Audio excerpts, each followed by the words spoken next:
Hi, pussies. Welcome back to Therapuss. This is the first time I've ever recorded an intro away from home, I think, right? I think this is the first time I've ever done it, but we are on the bus. We are on tour. We've done Dallas and we've done Baton Rouge. Tonight is New Orleans. It's Mardi Gras. I'm so happy to be here. I'm so excited. I get really homesick, but seeing you guys makes it so much better. I just like every place. I really love the South. I'm discovering I really, really love the South. Hunter's with us. He's the best. He's so funny. I love watching him on stage. Today we have Mel Robbins on the podcast. I tried to be as open and honest as possible. Louise was like, you have to, if she's coming on, you have to be honest. So I let it all rip, and yeah, she's the author of the Let Them Theory, host of one of the #1 podcasts in the world. She's incredible. I'm really, really excited for you guys to hear from her if you haven't already, which I'm sure you have. I love you, pussies, and I can't wait to give you another tour update. Hi, pussies. Welcome back to Therapuss. Today, I don't think I've ever had so many people be so excited about a guest before in my entire life. Today we have New York Times best-selling author of the Let Them Theory, host of the #1 podcast in the world, the Mel Robbins podcast, Mel Robbins. Oh, I cannot believe I'm here. I actually can't believe you're here. So... Okay, we have so much to talk about. What were we just talking about? Oh, I was telling you how your podcast feels like, and I have a very short attention span. I have a very hard time listening to things. I have a very hard time reading. But I was listening to your podcast the other day. It was so easy to listen to. Oh my gosh. Well, thank you. It's all you. Well, here's the thing. Like, I think what's super cool is that the person that is listening to this right now, the thing that's interesting about a show like this is that you don't bump into it. Like, if you really stop and think about it, Jake, somebody had to actually select this episode and hit play. Right. That means they found time when they don't have time, and they made it to listen to you. And it means they want to be here. See, on social, people bump into content all the time. But when you really think about your show as something that somebody has made the time in a very busy schedule to be here, you think about the single person that's listening somewhere around the world very differently. And so as you and I jump into everything from, like, the first topic, I really have to just say out loud because it's so on my mind, is that these mics are so thick, it feels like holding a penis. Like, I've never been on a show where I'm like, okay, 2 hands, here we go, right at the base. And so I like, as we jump into everything from dating to anxiety to whatever the hell you want to talk about, I'm going to be thinking about the fact that one person is with us right now, and they have decided that you and I are worthy of an hour of their time. And so I'm going to not only show up for you, I'm going to show up for them. Oh my God, yeah. How does that change the way that you think about this? I think sometimes I feel like I'm speaking into a void. I don't know why I never thought that someone was like actively being like, I am so excited to listen to this, and I'm going to actively press this and listen to this. It's when you don't, it's okay. I think it's because I started on TikTok, and TikTok is very fast and very hard. Yep. So it's kind of like love bombing. What? Like your microphone. Yes, like exactly like my microphone. But everything happens really very, very quick. And TikTok, within like 5 minutes if your video is working or not, and like how many people are liking it, and like, yes. Oh my God, that is so cool. That really just like changed my whole perspective on this. Honestly, I'm not even just kidding. I like now feel like there is like one person right there that's listening. Yeah, of course. It helps you visualize them. Yes, exactly. And that's like an incredibly cool thing that you're providing for somebody else. That is awesome. Yeah, because you're funny as fuck. And I mean, like, I want to know, I saw the video where you fell skiing. Did you rip your jumpsuit? Like, because that looked like a really bad fall. No, see, it looked worse than it was. And I actually give credit to my ski instructor who was filming it, who's the best. Shout out Adrian. And he cut it. The video was just perfectly timed. Like, I fell and then he like cut it immediately. So it all seemed very fast. Wasn't that bad though. All right, good. Because that was a cute jumpsuit. Thank you. And I actually found, do you ski? Yes. For me, it was because I don't drive. Why don't you drive? Okay, so I grew up in New York. Right. So it was never needed. Okay. And then I moved to LA, and then my dad just like he coddles me, and he's like, you cannot drive the car. And like he's like, you will crash And I'm like, I know I will crash. I don't think I can accept the Do you responsibility want to learn to drive? Yes, I think I do. But I'm so accustomed to not driving now, I can't imagine driving. You don't want to learn to drive. It's just hard because in LA, you're at the mercy of drivers. As in New York, you're at the mercy of yourself because you can take public transportation easy. You can walk everywhere. Yeah. But is it an anxiety thing? It must be. Okay. I think I really cannot picture myself driving. I cannot. I get so distracted so easily. Everything distracts me. Yep. My brain moves at like 100 miles a minute. So I can see that. If I'm driving, I don't know how I would it would be, I don't think it would be safe for other people. Wow. And myself. Wow. Then your brain is way busier than I can tell. My brain moves at the speed of, I don't even know. It just jumps and jumps and jumps and jumps and jumps. And has it always been that way? It's funny you say that because I was talking to my dad about like an old therapist I went to, and he was telling me that therapist said that about me when I was like 5. So I guess it has always been that way. Huh. Do you want it to change? I think so. I think it would make me more grateful if it changed. Like, I think I would be able to like live in the moment more. Okay. Because like life moves so fast for me, but so slow at the same time. Ooh, unpack that. What does that mean? Like, I feel like I blink and I'm like, how did I end up here? Like, I've known Louise now for almost 3 years. Uh-huh.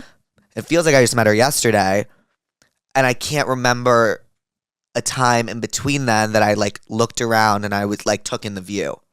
Like, so everything moved really fast. But then in the moment, all I'm thinking about is the next thing. Yeah. Making sure I get to the next thing. Yep.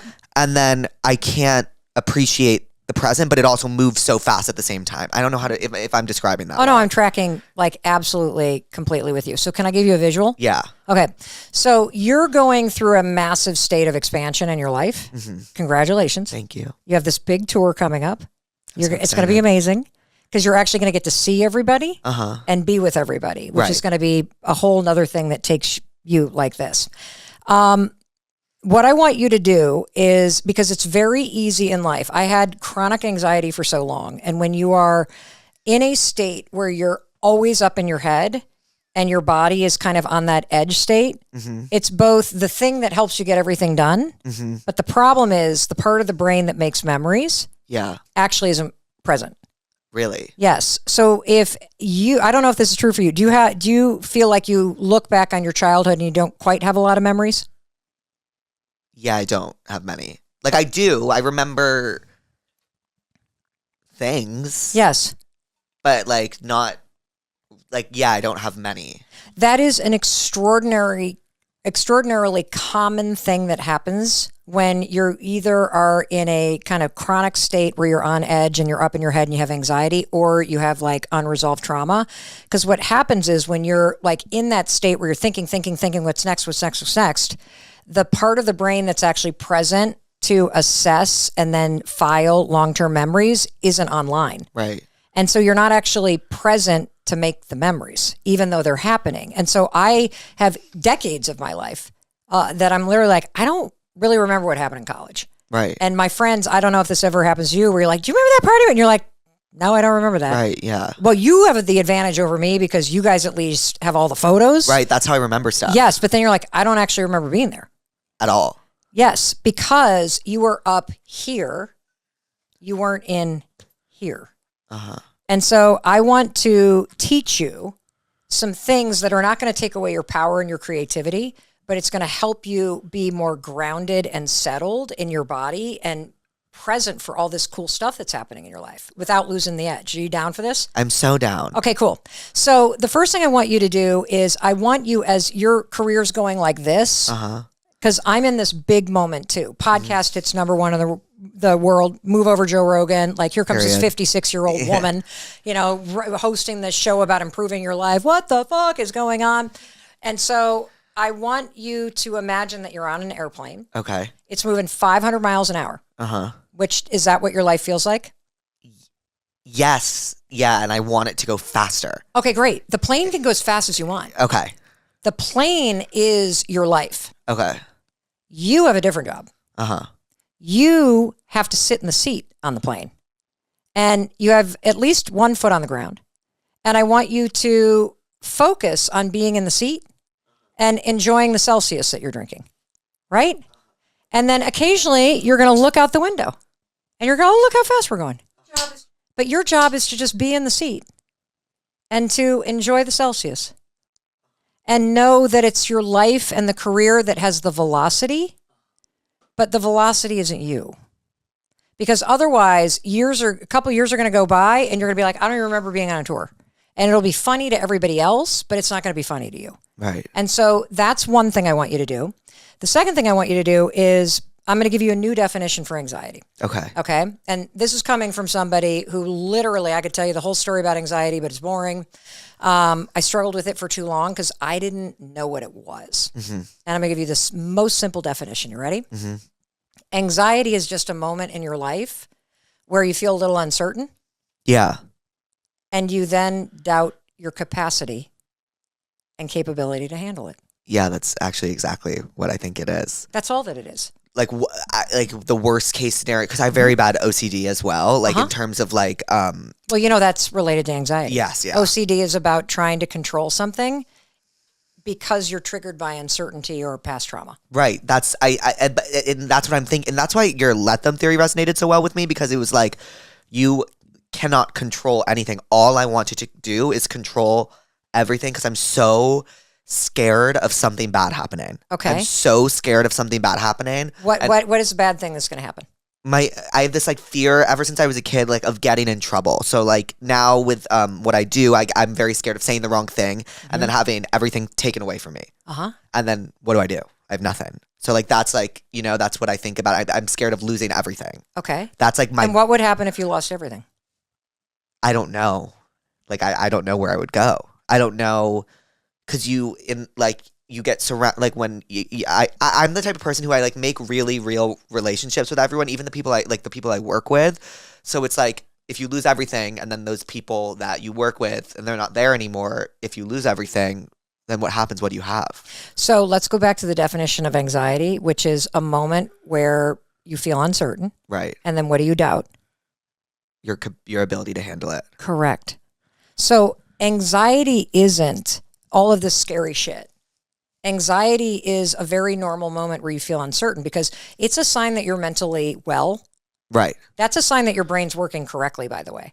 Okay. Because you should worry about that. Yeah. Right? Because it means you're a responsible business person and you actually want to make a difference and you don't want to offend people. You just like want to entertain people. Right. So that's a sign that you're actually mentally healthy, by the way. Oh, okay. Great. Okay. So the thing about anxiety, take that. Let's clip that. Clip that. Mel Robbins said I'm mentally healthy. I am. Yes, you are, damn it. Yeah. And so the thing I want to keep coming back to, because this will change your fucking life, is in any moment that's uncertain, if you make the mistake of going up into your head, which I did for 50 years, you go right up in your head and go, fuck, what if this, what if that, what if the other thing, because you feel uncertain, you disconnect from the power to face it. Mm-hmm. So anytime you're up here, you're actually in danger when you're feeling anxious. And I want you to go, oh, wait, I'm just doubting my ability to handle it. Right.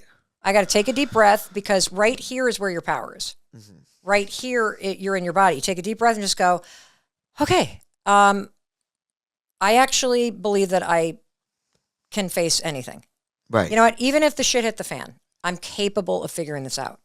If you just start to say that as your mantra, I'm capable of figuring this out, everything will change because you're not allowing your brain to hijack the moment.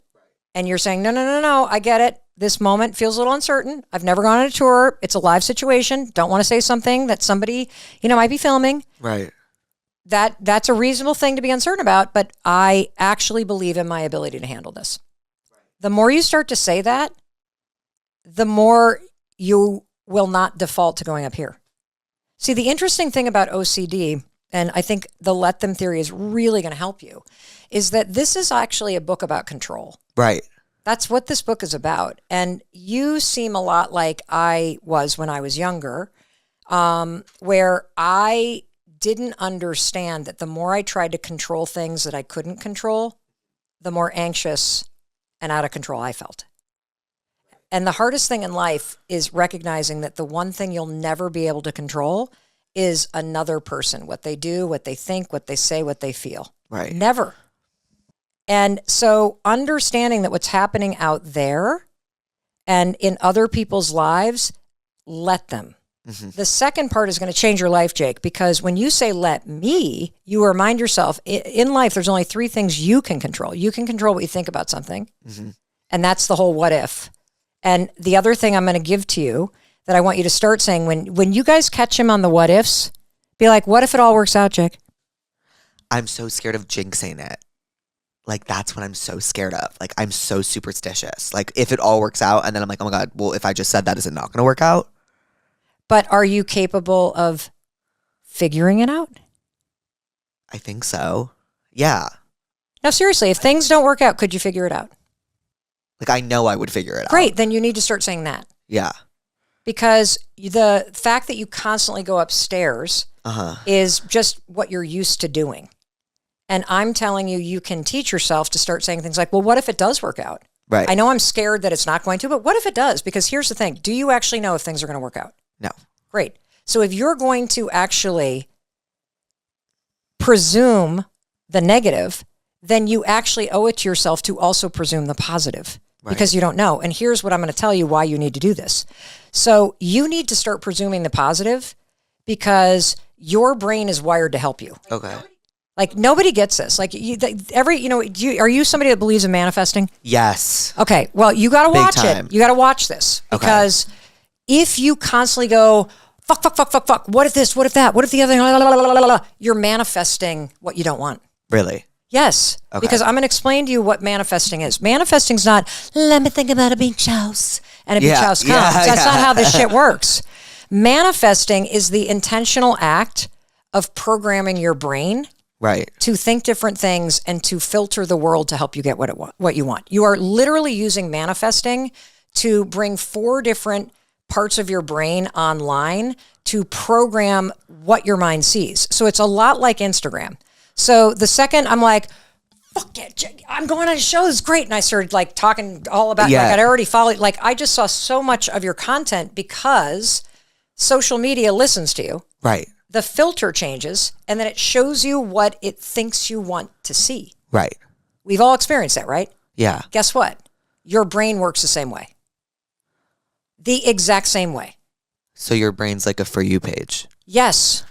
Yes. Who programs it? Me. Yes. And your brain is paying attention to what you're actually saying. So if you're constantly going, oh my God, oh my God, oh my God, oh my God, your brain is going to show you more reasons to be afraid. If you go, what if I can figure that out? What if it all works out? Right. What if I like literally, and the way that you manifest anything is decide what you want. And so what's something that you would like to have happen? I want relationship. I would like a boyfriend. Okay, great. Yeah. Okay, great. And tell me a little bit about what the relationship feels like.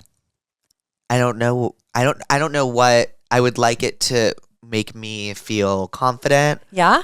And I would like it to like give me more life experience and stories and tell me what you and your partner do. Like I want to be able to like lay down with someone and watch TV, but also like feel romantic with them. Okay.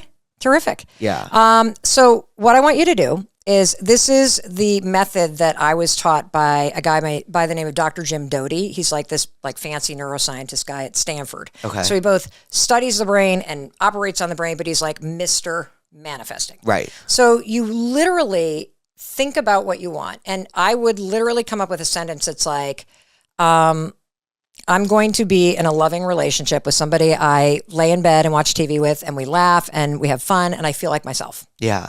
You're going to take a pencil, you're going to write that down, and then you're going to read it to yourself, and then you're going to say it out loud. That's what you're going to do. First thing in the morning while you're calm.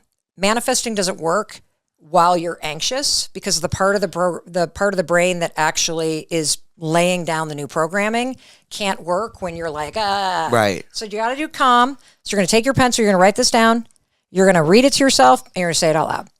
And then what happens is this, the For You page starts to organize. Right. Because you're now telling your brain, this is important to me. And your brain has this filter called the reticular activating system. Doesn't matter what the hell it's called. It's like a hairnet on your brain. Right. Changes. And now all of a sudden it lets in information. Oh, there's another loving couple. Oh, interesting. There's a TikTok of two people laying on page. Oh, look at that. So you start to see things that you normally don't see. And then you start to see it, so you start to believe that it's true because there's evidence there. And that helps you then start to do the things that you need to do, which are largely using the let them theory, so that you can say no to the people that don't treat you and make you feel that way. Because the faster you say no to those people, the faster the person that is supposed to be laying in bed with you actually arrives. Right. That's how you meet them. You first tell yourself that you want to meet them. And you visualize it for yourself. And by repeating it, your brain's like, oh yeah, oh yeah, oh yeah. And you can do this with anything. You can do this with launching an influencer business. Right. You can do this with, I want to be anxiety free. You can do this with, I'm going to meet somebody that actually makes me feel like myself. And the more you repeat it, the more your brain starts to go, yeah, that's what we do believe. Right. And then you use the let them theory because it's a process of elimination.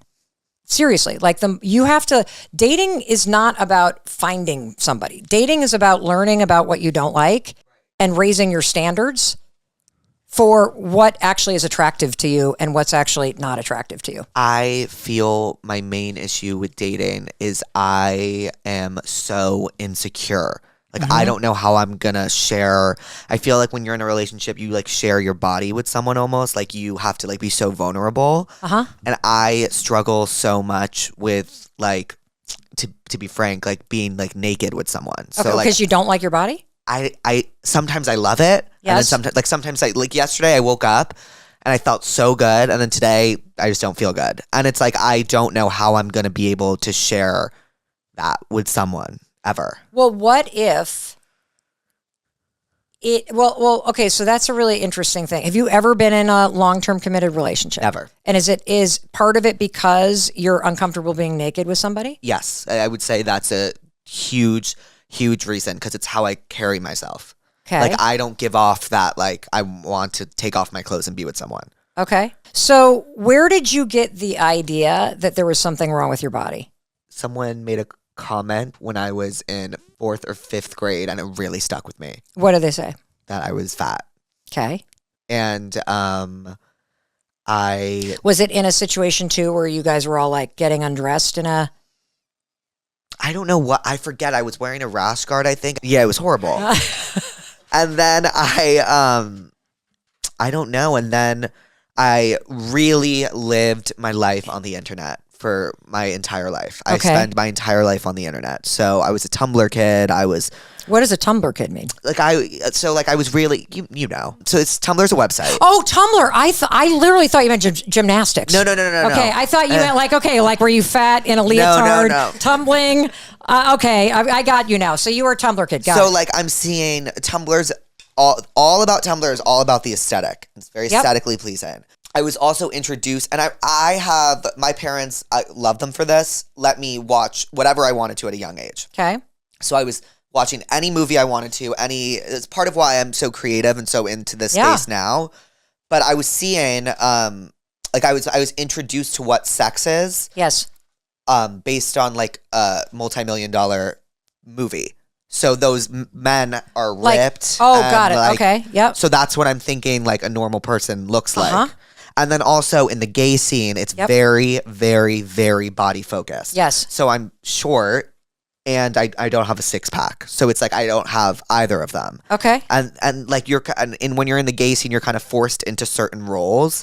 So, and I don't really know. I always felt like my body was weird, and watching people on TV, I still felt like it was weird. And then because of that, like, I then had a weird relationship with food, and I'm like, okay, I like abs are made in the kitchen, so like I'm just gonna eat a lot less, and then I eat and then I end up binging, and I just have at the end of the day, I just have a horrible relationship with my body, and I don't know how to feel. And then, like, right when I feel good about it, like, something happens where I'm like, ugh, no, I don't feel good about it anymore. Yes. Yeah. Yes.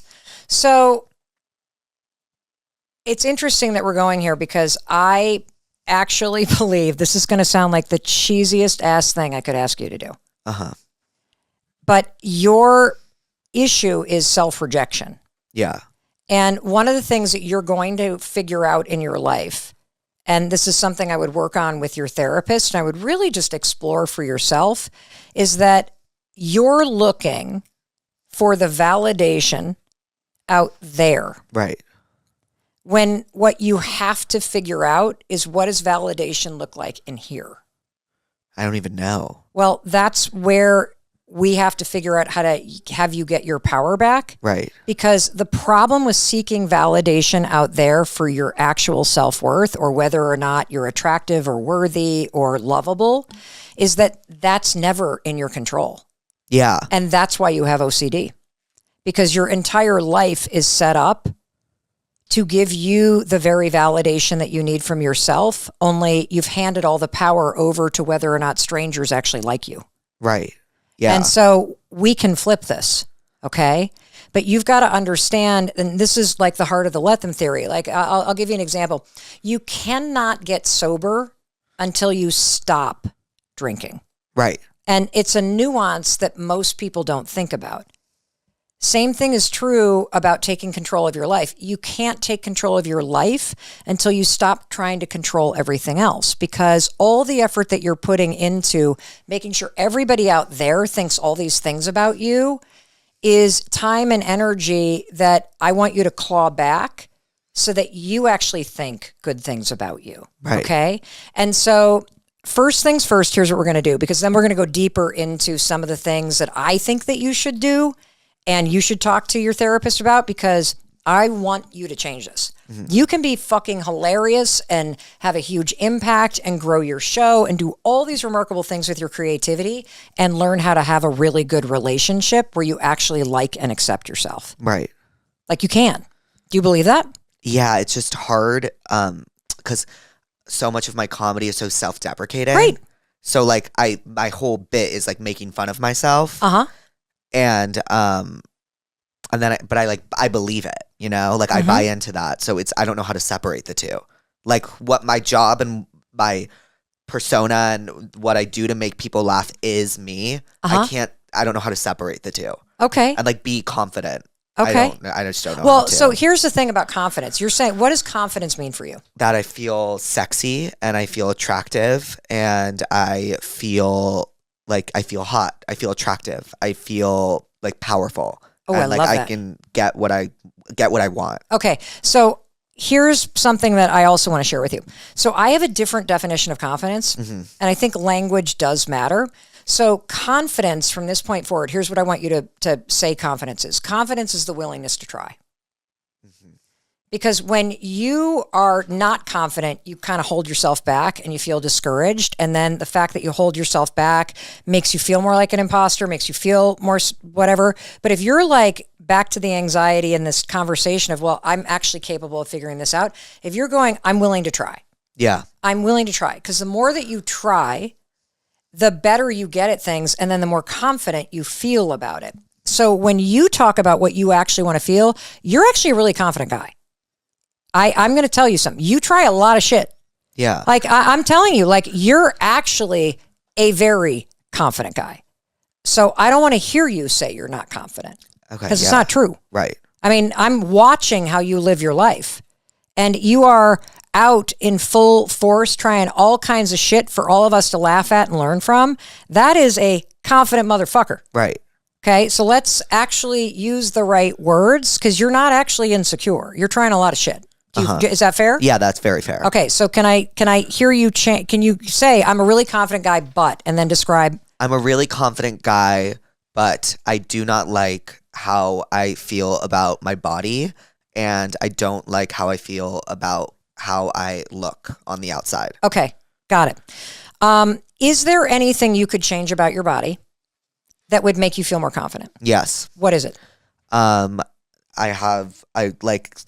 look in the mirror and I'll like take my sides and I'll like pull them back like this. Oh, I've done that. Like, yes. I would like to pull my You ever sides. put duct tape there? Yeah. No, but I will Before now. Spanx. And I would like to like just shave my sides off. I like have a bigger like bosom area. So I would like that to be flatter. I've been working out my arms a lot. Great. And but it's not toned. It's more just like bigger. I'd like to shrink it. I don't like my chin. I feel like I have kind of like a double chin. I feel like I have a bump in my nose, but that's like kind of the least of it. And then I really, at the end of the day, I hate how short I am. Okay. I hate how short I am. Okay, so do you want to wear heels? Like, no, because then I would feel I don't want to wear heels. I just want to be taller. I want to be like 5'7". That would have been great. Oh, well, how tall are you? 5'3". Okay, so we got 4 inches. Yeah. Okay, so you're either got to grow your hair taller. Right. Right? Or you got to wear heels. Right. So part of the problem with what you're doing is you are actually taking attributes, especially height, that there is nothing you can do to change it. Right. And you are using it to torture yourself. Yeah. And what's going to happen because you are so committed to trashing yourself is that even as you get more and more confident in your career, even as you check all these boxes, you will always find something to trash yourself. It has become like your default, and it's actually not a bit anymore. Like, I think that you can feel good about your body and still be self-deprecating about the assholes you're dating. Right. Like, there are things that you can find to make fun of that don't actually deep down make you feel like shit about yourself. Mm-hmm.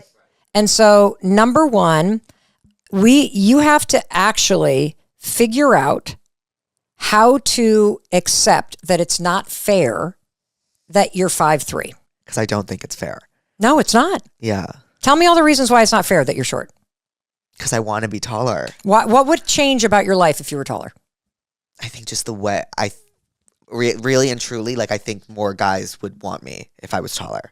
That is at the end of the day what I think. Do you want to know why more guys don't want you? Why? Because you don't want yourself. Yeah. It has nothing to do with your fucking height. Right. You're focused on height because it's distracting you from actually doing the work of learning how to look in the mirror. Right. And say, I am going to do life with that guy. Like, you only get to do life with one person from the moment you're born till the moment that you die. You have one person to take care of. It's Yourself. you. Yeah. It's you. And so the best thing you could ever do for yourself is to learn how to look in the mirror and go, all right, this is what I got.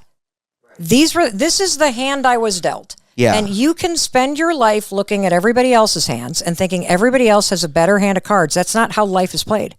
It's how you play the hand. And from my vantage point, you're fucking destroying the hand. Thank you. You are. You are. And there comes a point in time in life, and I learned this so fucking late. Like, I don't want you to do this to yourself. Like, you have to learn. If you want to be happier, you have to learn how to allow yourself to be happier. And there's something about you and the way you won't allow yourself to be happier. Yeah. I don't know why. Sometimes you don't have to. Yeah. Sometimes I think the first step in changing your life is admitting to yourself that how you're doing it is no longer working. You can be funny as hell and super successful and self-deprecating and actually allow yourself to be happy with who and how you are. I just feel unhappy. I base all my happiness in like other things that happen to me. I am not happy. Like, when I go to bed, like, I don't feel happy in my body. I don't feel happy in myself. Mm-hmm. I just don't. So there's two ways we're going to attack this. Okay. Okay. And first of all, I think it's so cool that you're willing to just like, boom. I thought we were going to talk about dating and let him ghost you and fuck that and like all that stuff. Yeah. No, this is like actually what matters. Yeah. So there's something super cheesy I'm going to tell you to do. And you're going to hate this because you don't like how you look, but this is why you have to do it. I can't believe I'm sharing this with you. So tomorrow morning, when you get up and you go into the bathroom, after you brush your teeth, I want you to do something that sounds ridiculous. Okay. You're going to put your toothbrush down and you're not going to say a damn word. And you're just going to look at yourself in the mirror, just eye to eye. Mm-hmm. Don't say anything. You're going to notice that you're probably, if you're anything like me, you're going to notice that you probably have this tendency to scan your body and be like,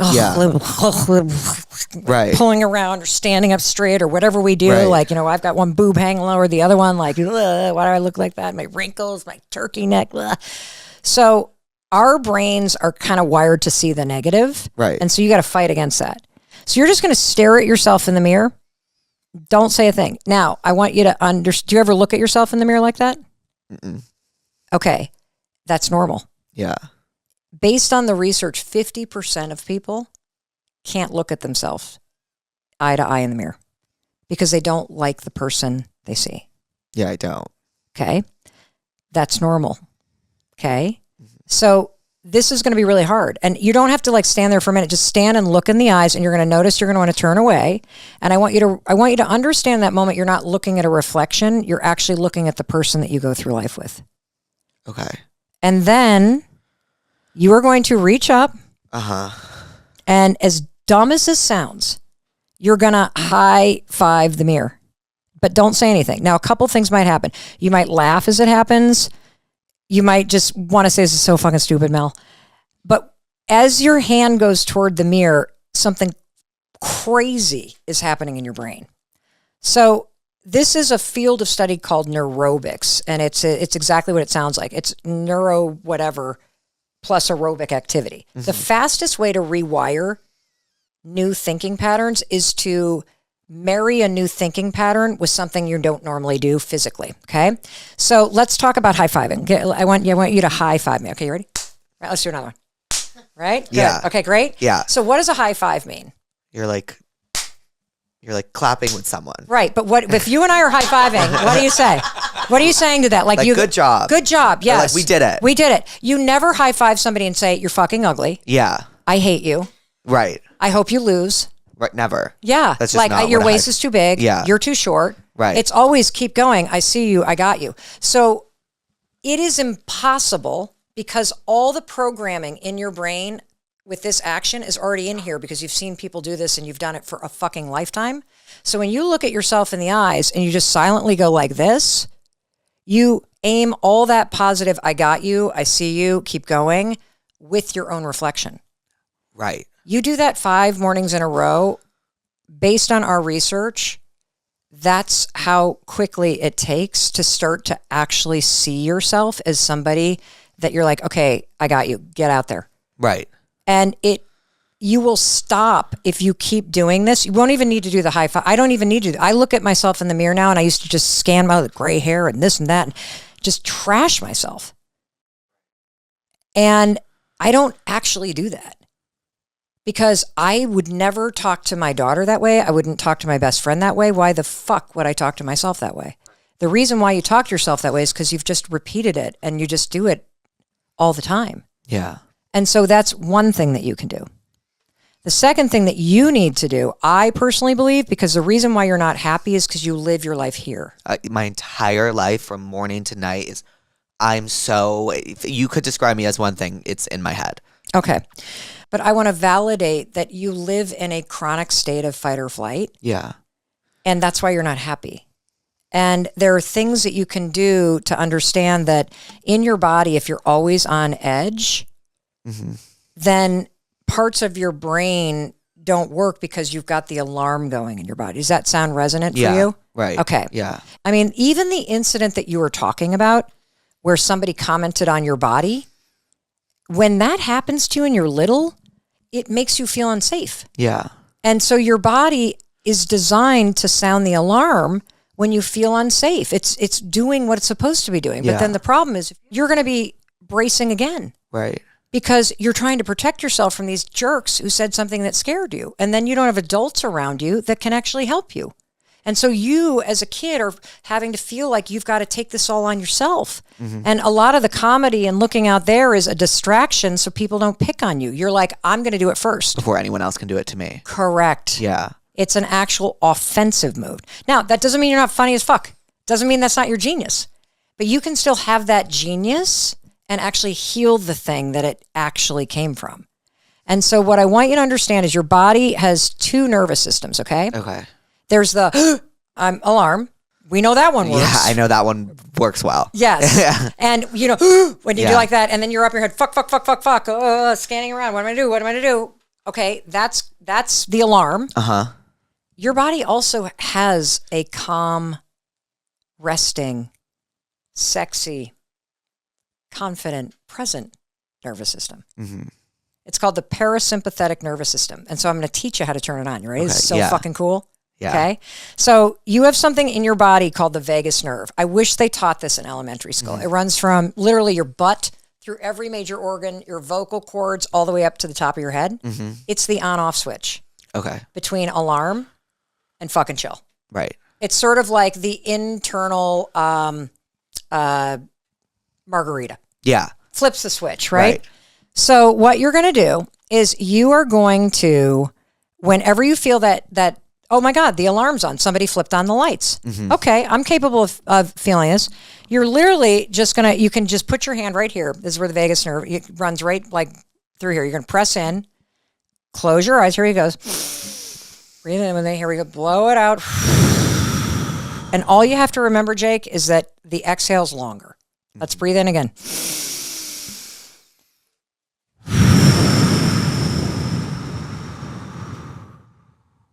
One more time. Here we go.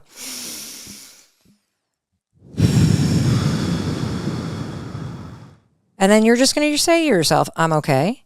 I'm okay. I'm safe. I'm safe. I'm loved. I'm loved. And I'm capable of figuring this out. I'm capable of figuring this out.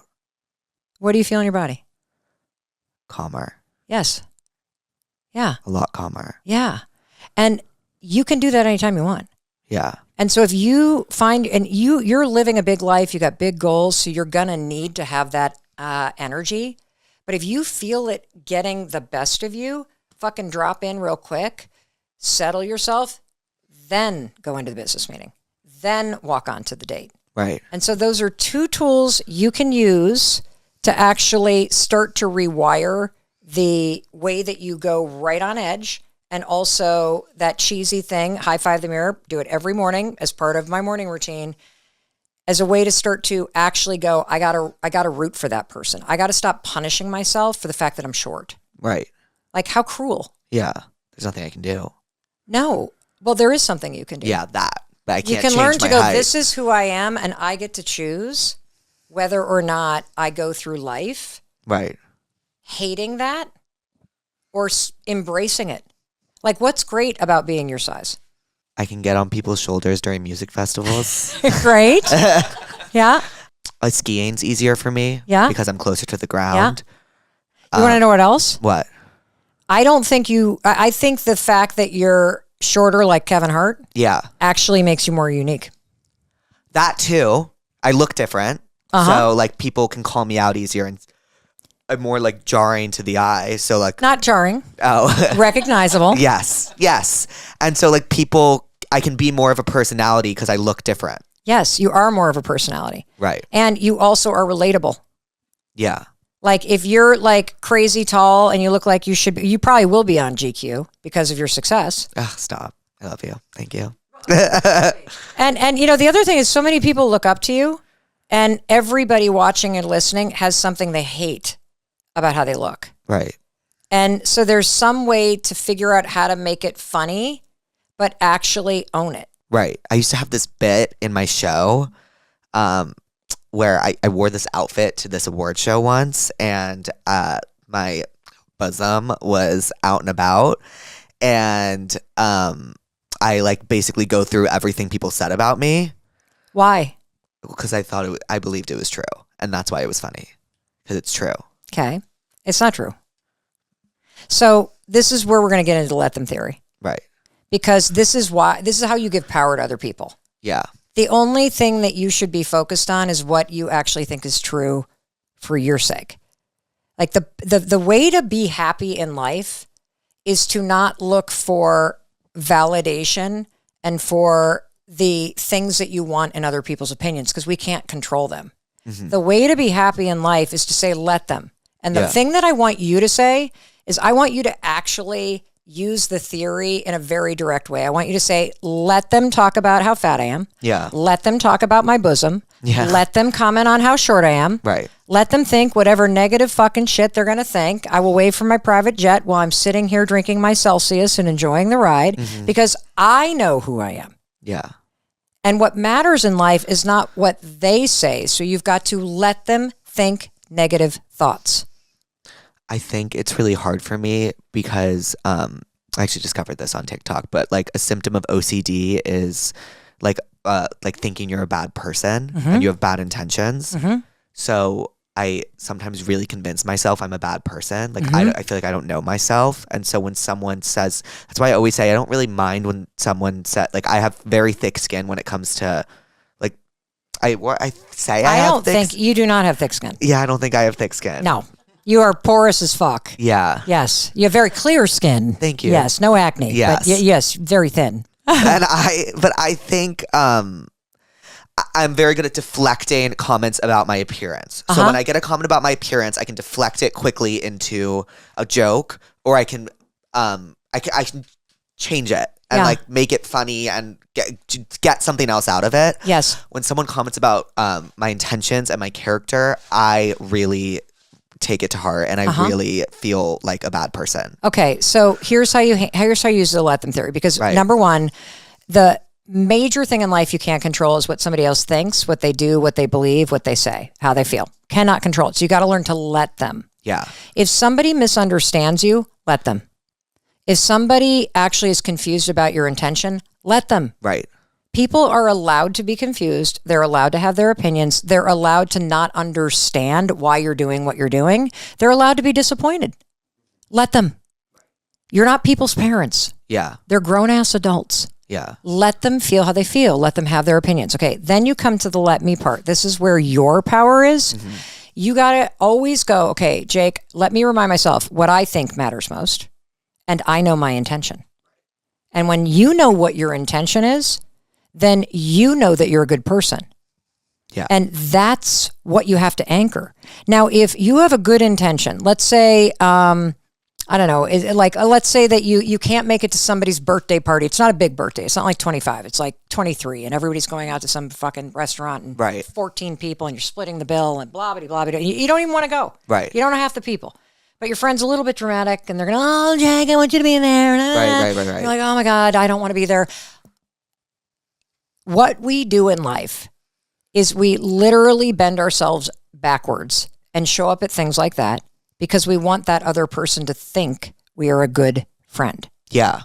And she's like, why does he seem like he's in such a shitty mood? Why did he even come? He's being a therapist. Yeah. Right? Yes. So even the shit that you did to try to manipulate what they think about you didn't work. Right. Because you have no control over what they think. And they're allowed to think whatever the fuck they want. Right. See, if you do the opposite, which is, I know I'm a good friend. And I also know that in taking care of myself, that going tonight and splitting a bill with 16 people and sitting next to people I don't have the energy to talk to isn't actually going to work for me tonight. I need to rest. I need to take care of myself. So you're going to call your friend and be like, I'm not going to be able to make it. Okay, they're disappointed. Let them be disappointed. Because here's the thing about disappointment. It's a good thing. It's a good thing. Yes. Because if your friend's disappointed, it just means she loves you and wanted you there. Yeah. Isn't that a good thing? That is a good thing. See, two things are always true. Right. You can disappoint somebody and they still love you. Right. And a business partner can be disappointed that you can't make it somewhere. And it means they just want you there. I mean, what's the alternative? Oh, thank God you're not coming. Right. Yeah. So disappointment, let them have their disappointment. It's not your job to manage it. Mm-hmm. And then let me remind myself, because you're going to say to your friend, I totally get it. And here's the thing. I would just rather go have coffee with you this weekend and actually get to be with you. Yeah. And so here's what I'd like to do. And whatever they say, let them. Mm-hmm. You know your intention. And when you align your life, Jake, with what you believe and what you feel, and you know you're a good person and you know why you're doing things, that's the secret. Because then you don't care really what other people think because you know the truth. Right. But if you organize your life around what everybody else is thinking, you're going to make yourself crazy because you can never control it. Yeah. What are you getting out of this?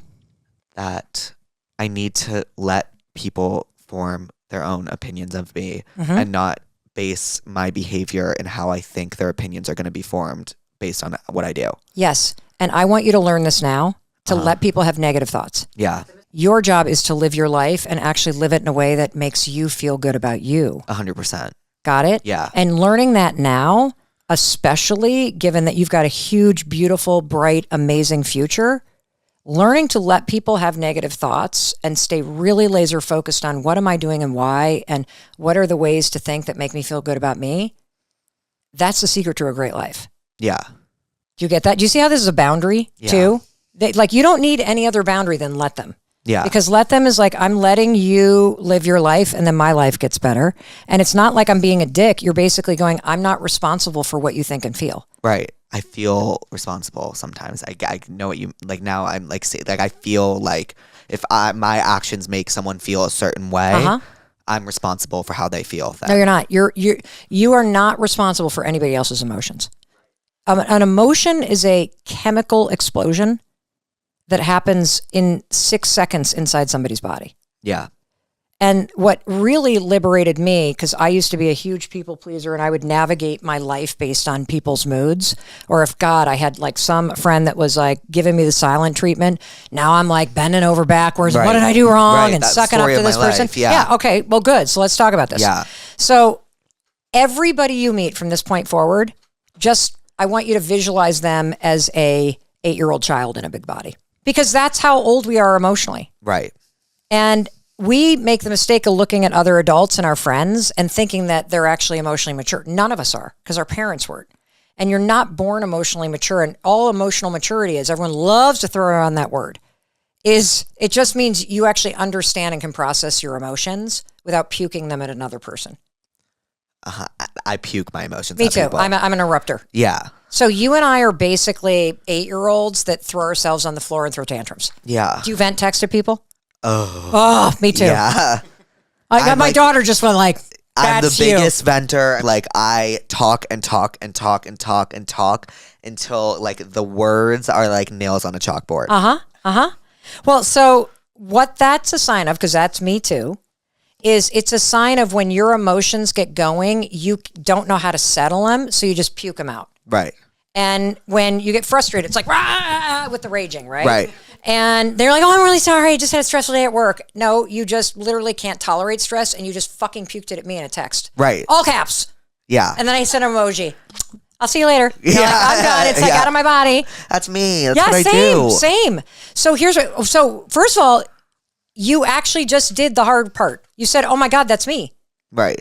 And so recognizing that you're that, let's go through some other ones though. Yeah. So another big thing is the friend that is the silent treatment person. Yeah.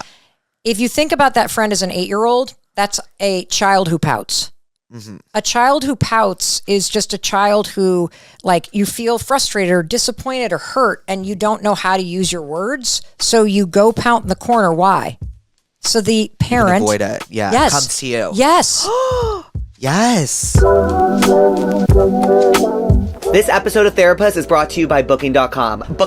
Yeah! So we have been using Booking.com nonstop to book all of the hotels and all of our travel for tour. I totally forgot how stressful booking travel was until you are in a group of 10 people and we all need a place to stay and we are all incredibly last minute people, especially Matt, who I love dearly. Booking.com makes it easy to book travel because it shows you exactly what you are looking for. You can set criteria if you want a pool, you want a hot tub, you want a balcony, and that's specifically very important for me and my team on tour because most of the time are in cities we've never been in before. So we really rely on Booking.com to book the best hotels or wherever meets all of our needs the most. For example, today we literally woke up in New Orleans and Matt was like, oh my God, I forgot to book the hotel, and we had nowhere to stay. And so we went on Booking.com and we found a hotel literally across the street from the venue with all of the requirements we needed, and we booked that immediately. And it was just so simple and so easy, and it took all the stress away from travel, which is something that I really appreciate as someone who is really stressed out all the time, especially during travel. I've also found that it's incredibly useful and very important to find stays walking distance to the venue. When you're on tour, it's hard to like actually move your body and walk around. It's important to find a hotel that is walking distance to the venue. No matter who you are, Booking.com helps you find the stay that is ridiculously right for you. So what are you waiting for? Find exactly what you're booking for on Booking.com. Booking.yeah!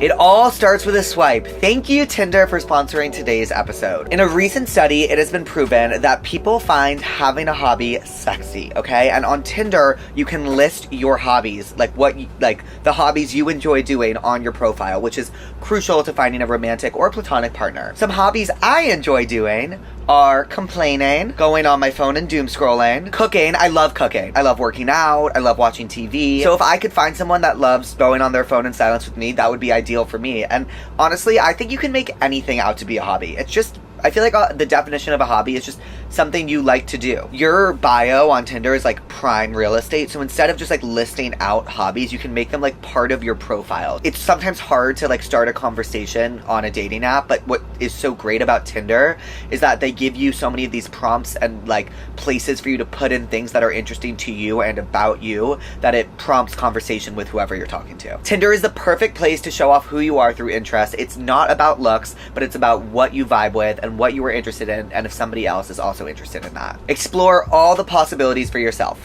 Tinder, it starts with a swipe. Download the app today, and thank you, Tinder, for sponsoring today's episode. If somebody's doing the silent treatment to you, choosing whether or not you're going to be compassionate and try to comfort them, some people you may. Right.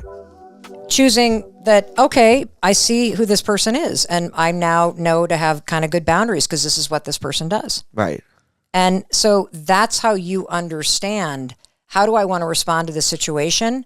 Well, you just ask yourself, well, what's worth my time and energy? Because my responsibility is actually to myself. Right.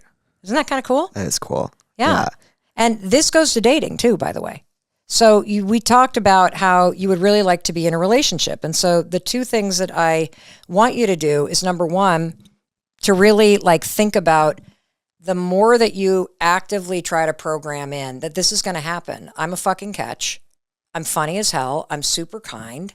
I got stuff I'm working through, but I'm capable of working through it. And the right person actually creates an environment where I feel safe to do so. Right? And so kind of reminding yourself of that instead of the opposite that you've been doing, which is I'm short, nobody's going to love me, and I have big tits, and and I don't look like this, and I don't have that, and which is its own thing, which then does not actually help you attract what you want, because like attracts like. And if you are looking for somebody that makes you feel safe and makes you laugh and that you just feel like you can be you with, then that's what you are going to attract in your life. And by attract, I mean your radar is up. And not gaydar, I mean radar for what is attractive and what is not attractive to me. And so in dating, here's how I want you to think about this. People's behavior tells you the truth about where you stand and what their priorities are. Right. And the danger that we all get into is, and all the situationship shit, is that we refuse to see somebody's behavior, especially in the fool around stage where it's super casual and you're just protecting yourself from venereal disease and having fun. Yeah. With the lights off, of course, right? Of course, because we're going to work on the body image stuff, right? That you get yourself in danger because instead of living in the reality and letting them reveal whether or not they like you and how they treat you and whether or not you're a priority, you live up here in your head and you create a fantasy about what's going on. Yeah. See, I think people's behavior is very black and white. What do you mean? Well, I mean, if somebody wants to see you, you'll know it. Right. If you're a priority, you'll know it. If all they do is text you, but you don't make plans, it means they don't like you. They're bored. There's no confusing behavior. Right. You confuse yourself because you go up here and go, well, maybe it means this, maybe they're busy, blah, blah, blah, blah, blah, blah, blah.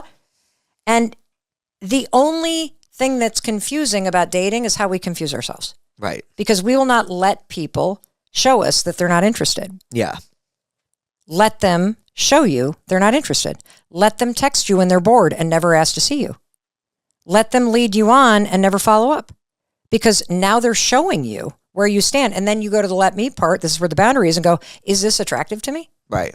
Let me go back to my little manifesting. Okay, this was not what it was supposed to look like, so this is a no. Right. And the more you say no to the wrong stuff, the faster the right person walks in. Mm-hmm. And see, I think because you don't like how you look, Yeah. what you're processing. I can feel like the octopus going like this. It's because like when I pick someone, I'm like, okay, like that is like I was thinking about this. I was honestly thinking about this guy I was talking to. Okay. And I thought he didn't respond to me, but it turns out I didn't respond to him. So I reached out the other day and we were talking. And he was being lovely and we were having a great conversation. And he was on a plane somewhere and he said he was going to watch this movie. And he was like, and then I was like, I'll watch it too. And then so I've been trying to watch it. And then I was like, I'm going to text him when I finish the movie. But then I was like, should he have should I text him like that I finished the movie, or should I let him text me that he finished the movie? Or like, does he not care? Like, that's what I was thinking about. Great. Super relatable. So here's the thing. Why were you questioning whether or not you should text him? What are you managing? I was questioning. Well, I didn't finish the movie yet. So there's that. There's that. But I was questioning, like, why didn't he text me that he finished the movie? Because I know he finished the movie because he was on a plane. How do you not finish a movie on a plane? You know what I mean? Let him. Okay. Let him. See, what we do in dating is we invent all these rules because we're trying to manage what they think of us. Yeah. What if you just let them think what they think and you gave yourself permission, let me just like text when I want to text. And if I'm too much for that person, then they're not my person. Okay. How is somebody that's meant to be with you supposed to find you if you're busy trying to fit yourself into places you don't belong? They won't find me. Correct. So learning that you're not on this planet to be somebody's husband. You're not on this planet to find the one. Right. You're on the planet to like get the most out of your life that you can and build this beautiful life. And then somebody gets to share it with you when you figure out like what makes you feel good. Yeah. And so thinking about it from a standpoint of meeting people isn't about getting to anything. Yeah. Meeting people and being in relationships is an opportunity to learn more about yourself. Yeah. And the breakthroughs that I want for you are for you to actually have relationships where you can be naked in daylight, where you can really feel, where you can be comfortable with yourself and feel like yourself, and where somebody loves everything about you and it helps you love you more. Mm-hmm. Like, that's what I want for you. Yeah. And, instead we chase all this stuff out here that's on the surface when really a meaningful relationship is about all the stuff you don't actually see. Yeah. And so for you, using the let them theory, it's going to help you because I don't like learning how to not play games and giving yourself the permission to just show up. Mm-hmm. If you want to text, fucking text. If you're some psycho freak and that's what you do, I'm not saying you are, but like a clingy, then let yourself be that. And the people that can't handle that, leave. Yeah. Faster. And you want them to. Right. And let them think a negative thought. Let them misunderstand you. Let them think you're this. Let them think you're that. Because that's not what you're going to try to control. And let me just give myself permission to just act however I want to act because that's what feels good for me. And the more that I give myself permission, the more a person that can handle me is going to show up. Right. You see what I'm saying? Yeah. And so I feel like using this, you're going to not do the danger of censoring yourself because you're going to let them think something negative, let them misunderstand me, let them feel how they're going to feel, and let me not invent some stupid fucking rule. Like, you could text them after this conversation and be like, I didn't even watch the fucking movie, but I just was thinking about you. Yeah, or I'll text him, I'm having a really hard time getting through this movie. I'm sorry I recommended it to you. Yeah. It kind of sucks. Yes. Did you end up finishing it? Yes. Great. Yeah. That's true. Yeah. Right? Yeah, that is true. I was like, you should watch this. I heard it's amazing. And now you're like, fuck, I recommended a shitty movie. It now what does he think about it? This movie fucking sucks. Okay, great. Let him think it sucks. No, this is so relatable because this is what we do because we put all the power over there. Right. And every time we censor ourselves, we're saying to ourselves, I don't like myself, so I can't say that. And then what if this? And I got to be a different thing. Right. And it's self-rejection. So giving yourself permission, and you can't give yourself permission until you basically go, I'm not going to manage what this person thinks of me. I'm going to let them think something negative. I'm going to let them misunderstand me. I'm going to let them not like me because I'm short. I can't change it. They're not Right. my person. Yeah. Like, I know who I am, and I'm going to let me basically go, the right person is going to make me feel 10 feet tall. Yeah, they are. Because I'm not going to think about my height. Correct. Yeah. And you only think about your height because of some fucking asshole and what they said to you when you were little. Yeah. And you have to stop giving that power. And it's a more complicated thing because it was a traumatic experience where you froze and felt under attack, and that was the right response. Uh-huh. But you have to reclaim the way you brace in life because you're an adult now and you don't have to go through life like that. Yeah. But it begins with you and you learning how to say, how I am is good enough.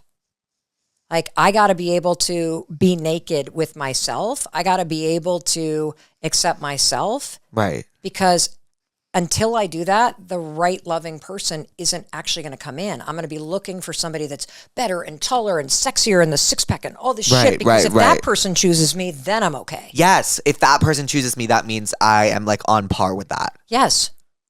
Exactly. Yes. And you're focused on all the outside shit. Right. And it's actually like, if you've got somebody, the stuff that actually matters is, are they kind? Can I be myself? Are they loyal? Do they have friends? How's their relationship with their family? Yeah. If you got that shit, can I laugh? If you got that stuff, you've won the lottery with a person. Right. I'll tell you, the abs go away, the hairline recedes. Seriously. No, yeah. And so you're focused on the things that you think are deficits in you. Mm-hmm. And you're missing the actual fucking gold mine that you are. Oh, thanks. No, I mean it. Yeah. I mean it. And so let them ghost you. Let them lead you on. Let them, do what they're going to do, because you're not in it to find the one. You're in it to actually learn how to love yourself. Right. And then the right person shows up. And stop chasing the potential of something because it looks good on Instagram. Yeah. You got to focus on what feels good for you. I feel like that is so true to me. I'm always wondering how I'm going to look with another person and how they, what I'm going to be like with them, on Instagram, just transparently. And yeah, I do think that all the time. Well, you might actually need somebody who's not on Instagram. Whoa. I'm being honest. Are you proud of me? I'm just wanting to say preach over and over. Yeah, That's what that is. And so, I think that you should have fun. You should date tons of people and you should let them think what they're going to think. And you should really experiment with, I'm in my let me era. I'm in my let me era. I'm just going to let me be me. And I got to work on really just, okay, I'm short. I'm fucking hilarious. I'm building a big business. I have millions of fans. And I'm working on learning how to allow happiness in. I am not going to let those motherfuckers that bullied me when I was little actually dictate the way it feels to be an adult. Because the first step of actually changing your life is admitting how you're doing it no longer works for you. And it doesn't make you happy anymore. You protected yourself the best you could. And it's also fueled all this comedy, but you can learn how to be wildly entertaining and actually look in the mirror and be like, that's my fucking guy. Yeah. And I want that for you. Whoa. What are you getting from this? That there are certain things I need to do. I need to actually practice in order to feel better about myself and how I live life. Yeah. I can't just be complacent in how I feel all the time. Yeah. And here's why. That your brain is always watching. Right. What you're doing. So if you actually want to be in better shape and you're not working out the way you need to, your brain is just going, oh, well, he's not taking care of himself.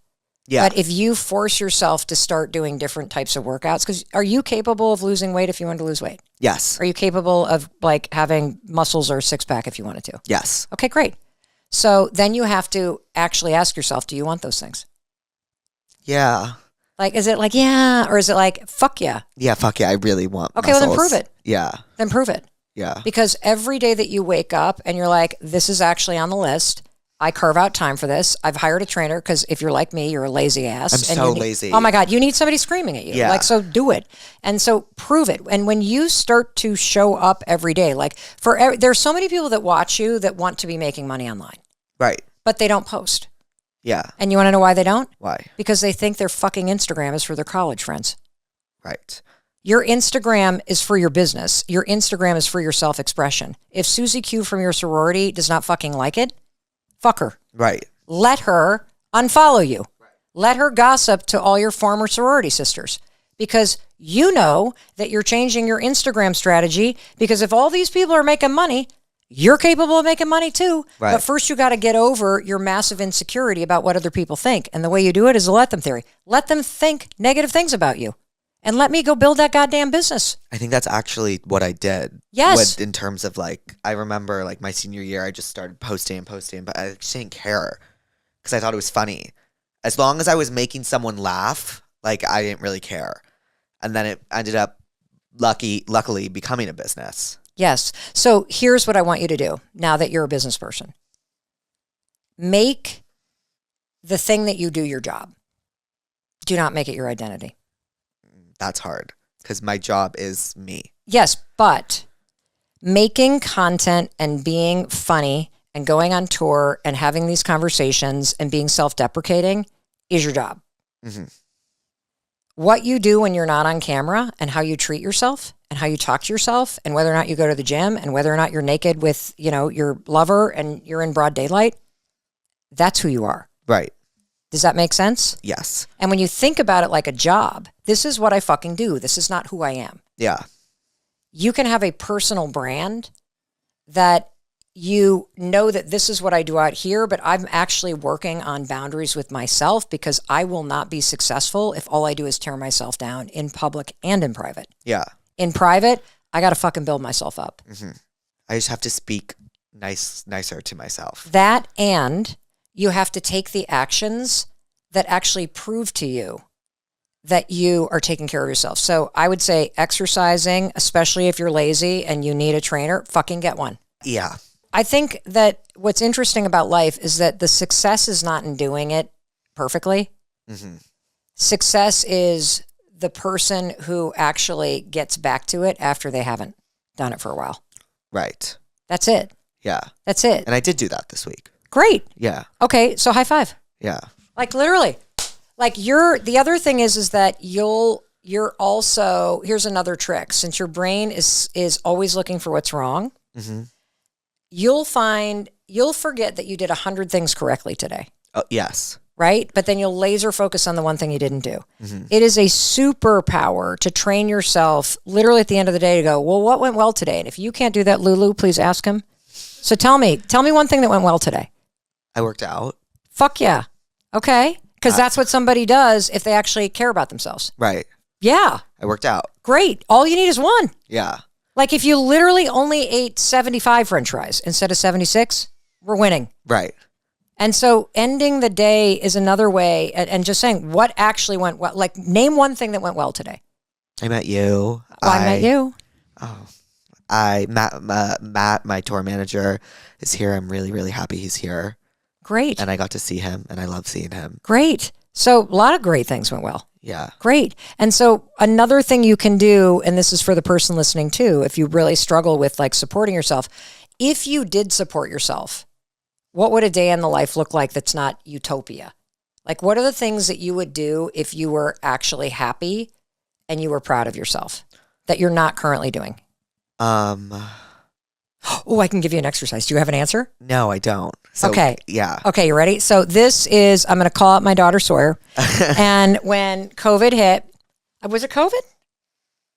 This is the exercise where we drew a line. It was in Rhode Island, drew a line down the center. High school or Boston? Okay, so she graduates from college. Uh-huh. And the 20s are the worst decade of your life. There, I said it. Really?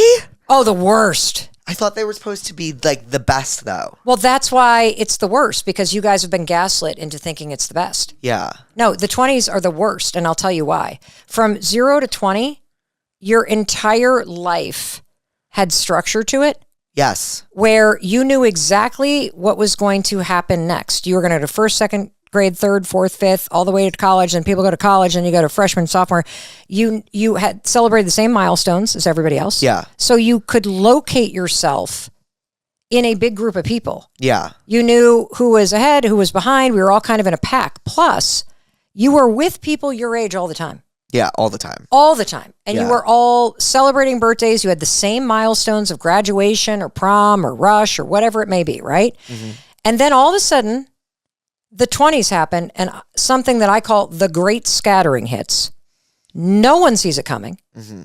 And all of the structure and foundation that you didn't realize was something that gave you a sense of confidence and a sense of what's coming next and kept you in touch with your peers evaporates. People go to LA, they go to New York, they go to Chicago, some people go to medical school, some people like don't know what they're doing, some people take the IB job, some people go into, like everybody's all over the place.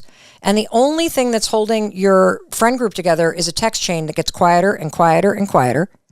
And you start to think, I never see my friends. What the fuck is going on? And then you start to look around and everybody's in different phases and places. And some people are single and some people are over here. You don't see people. You start seeing some of your old friend groups get together, but then you're not invited. And then you wonder, am I in the in? Am I in the out? And you start torturing yourself. Yeah. And the reason why this happens is because of this great scattering. And the other big thing that happens is friendship goes from a group sport where everybody's together. If you are living with a bunch of people, everybody's always invited. Yeah. If you're on a team, everybody's invited. Right. If you're in whatever Kappa house or whatever, everybody's invited. So you start to expect friendship to happen. Then the 20s hit and it all of a sudden becomes an individual sport. And that's when people start to grip and cling and they wonder the frenemies and the breakups and all this shit. And it's because the rules of friendship have changed and because everybody has scattered and the actual structure that gave you a sense of knowing where you were disappears. Yeah. And so the way you use the let them theory of this is you got to let friends come in and out of your life. You got to be more flexible. You've got to let me take a proactive approach. If I want to see somebody, I need to make the effort. I can't sit back and be like, they never invite me. Well, when have you invited them somewhere? And the other thing I want to teach you is this, because I think it's really important to understand in your 20s. There are 3 pillars to adult friendship. Mm-hmm. One is proximity. Yes. Yes. If somebody is in front of your face, you spend more time together. Mm-hmm. There's actual research that says that you need like 78 hours to be a friend with somebody. Mm-hmm. And in order to be a close friend, you need 200 hours together. Okay. If you think about your childhood or think about college, you're freaking living with your friends. Yeah. You see them all the time. You're in class together. So the conditions for proximity and spending lots of time are there.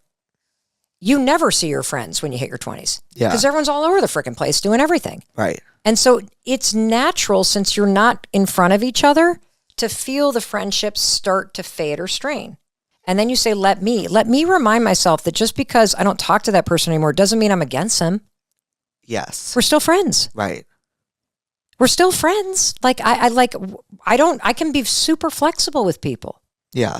Now, if somebody is immature or toxic or whatever, then okay, let them be that way. I get to choose whether or not I'm going to invest in this friendship or not. Mm-hmm. But when you take a more flexible approach and when you understand it's about proximity, it's about timing, it's about energy. Before you break up with a friend or you have some big, super weird like blow up, ask yourself, did any of these 3 pillars change? Because if the timing or the proximity or the energy is shifted, then the friendship is going to shift. And that's normal. Yeah. It's supposed to. Yeah. It means you're kind of growing in new directions. And the cool thing about being flexible and not being that clingy asshole that's always looking for the invite is that when you let people come in and out of your life, they almost always come back. Right. Isn't that cool? Yeah, they always do. Yeah. And when you let people live their lives, your life gets better. When you let people be who they are and who they're not, your relationships get better. Right. And when you let yourself be who you are, everything gets better. Yeah. Yeah. You have so much more power than you think. So this exercise is so good. So she did it after she graduated from college. Okay. She was so depressed, no purpose. My friends are all gone. I have no life. I hate my fucking body. I'm so fat. I'm out of shape. Blah, blah, blah, blah, blah, blah. So I'm like, okay, take out a piece of paper. Yeah. Draw a line down the center. And I want you to imagine a moment in your life when you were actually the happiest you've been. And you might not have been happy, but when's the moment that you were the happiest? Can I do the exercise Yeah. now? Okay. Can I just like name a time? Yeah, sure. Okay. I was really, really, really happy when I woke up. I went on tour in the fall. I'd never done it before. And I didn't think people were gonna buy tickets on the pre-sale. It's so materialistic, but I really didn't. And I got a text that it all sold out, and I wasn't expecting it, and I was really happy. Okay. And what was your day-to-day life like? I was having a lot of fun. It was during summer, and I was just living my life. Okay, but like, tell me more. Like, what time would you get up? Like, who were you hanging out with? Like, were you exercising? I was exercising, but I was traveling. Okay. A lot. Okay, you were And I traveling? was working. I was going to a lot of events. I was working the whole summer. I was showing up to places. I was really putting myself out there. Okay, great. Yeah. So that's your kind of version. And I would say I would even go more granular, like what kind of food were you eating and when would you wake up and who were you hanging out with? And you were exercising and you were putting yourself out there. And so you're really focused on the creative and all that I was kind saying of yes to things. saying yes to things. I was saying yes to things. Okay. I remember it was right after this like weekend. I was so happy. What happened on the weekend? It was like literally the best weekend of my life. Okay, what happened? I went to my friend is a DJ. He was performing in Las Vegas. He was like, "Come to Las Vegas. Let's do this." I always say no. I always say no. Like not to him, just in general to stuff like that. I'm always like, okay. like I don't. Like, I'd rather just stay here. And Peyton was like, she was like, we're going. We need to go. We need this for me. Like I need to go. Yeah. And then my friend Ashton too was like, let's go. So we went, and then we flew from Vegas to the Hamptons. I was living my Gossip Girl dream. I flew from Vegas and like that is something. If you told me I did that as a kid, I couldn't even imagine that that's real. And I literally just had like I felt so on top of the world. Like I felt like I could do anything. I felt like the coolest person in the world. Okay, great. So that's your version. And you kind of pick apart some of the details. And some of the things was I was saying yes. Yeah. I was putting myself out there. I was exercising. I was dancing. I was dancing. Yes, I was dancing. I was dancing a lot. Okay, great. I was dancing. Like, so there's all these elements, right? Yeah. Of energy and exercise and dancing and saying yes. So when I asked my daughter, okay, think about a time in your life where you were actually genuinely like one of the happiest you can think about. It doesn't have to be elation. It could even just be like, well, this is a period of my life where it was actually generally good. And she said senior year in high school. And that had been 4 years ago. And I said, well, tell me about it. She's like, well, I would get up. Yeah. I would go to school. I'd be with my friends all day. I would then exercise 7 days a week because I was playing lacrosse. I was in a relationship. I felt good about my body. I was really looking forward to going to college. And so she laid all this stuff out. And I said, great. Now, on the other piece of the paper, describe your life right now. And she's like, I sleep till noon. I eat my feelings. I'm single. I hate my body. I have nothing to look forward to. I don't see my friends. And I'm like, great, compare. There's your map. All of the things that were present in your life when you felt even just a little happier. And you could add to your list by going, what other periods of my life did I even just feel more content? And you'll start to see, oh, I got up earlier. I had structure to my day. Yeah. I was exercising or dancing or doing my art. I was saying yes instead of cocooning in my brain and by myself and just working. And that's your map. You actually know what it feels like. To know what to do to be happy. Correct. Yeah. Your own life gives you the answers. We just allow the busyness of the world and the anxiety in our mind to shield us from what we actually know to be true. And so if you were to add in more yeses, not like more obligations, but yeses to fun. To stuff I wanted to do. Yes. That you now say, I don't have time. Yeah, that's what I always say. Yes. But when you see it on paper, you go, oh, wait a minute. This is allowing happiness. I have to say 1 yes or 2 yeses a month. Mm-hmm. I got to dance once a month. I need to. You have to. Like, so understanding that this is direct access to your lived experience and happiness makes you more intentional about putting it in. Yeah. That's the exercise that can help you. Wow. You have your own formula. You know what to do. Yes. So it's not about like the outside stuff. It's like what you are actually doing. Yes. Like you're dancing, you're saying yes, you're waking up early, you're working out. Yes. See, mine's the opposite. At this stage of my life, it's really finding more time to like be with my husband or my kids or a friend and go hike a mountain. Right. It's having the time to read a book. Yeah. And not have to talk. It's cooking.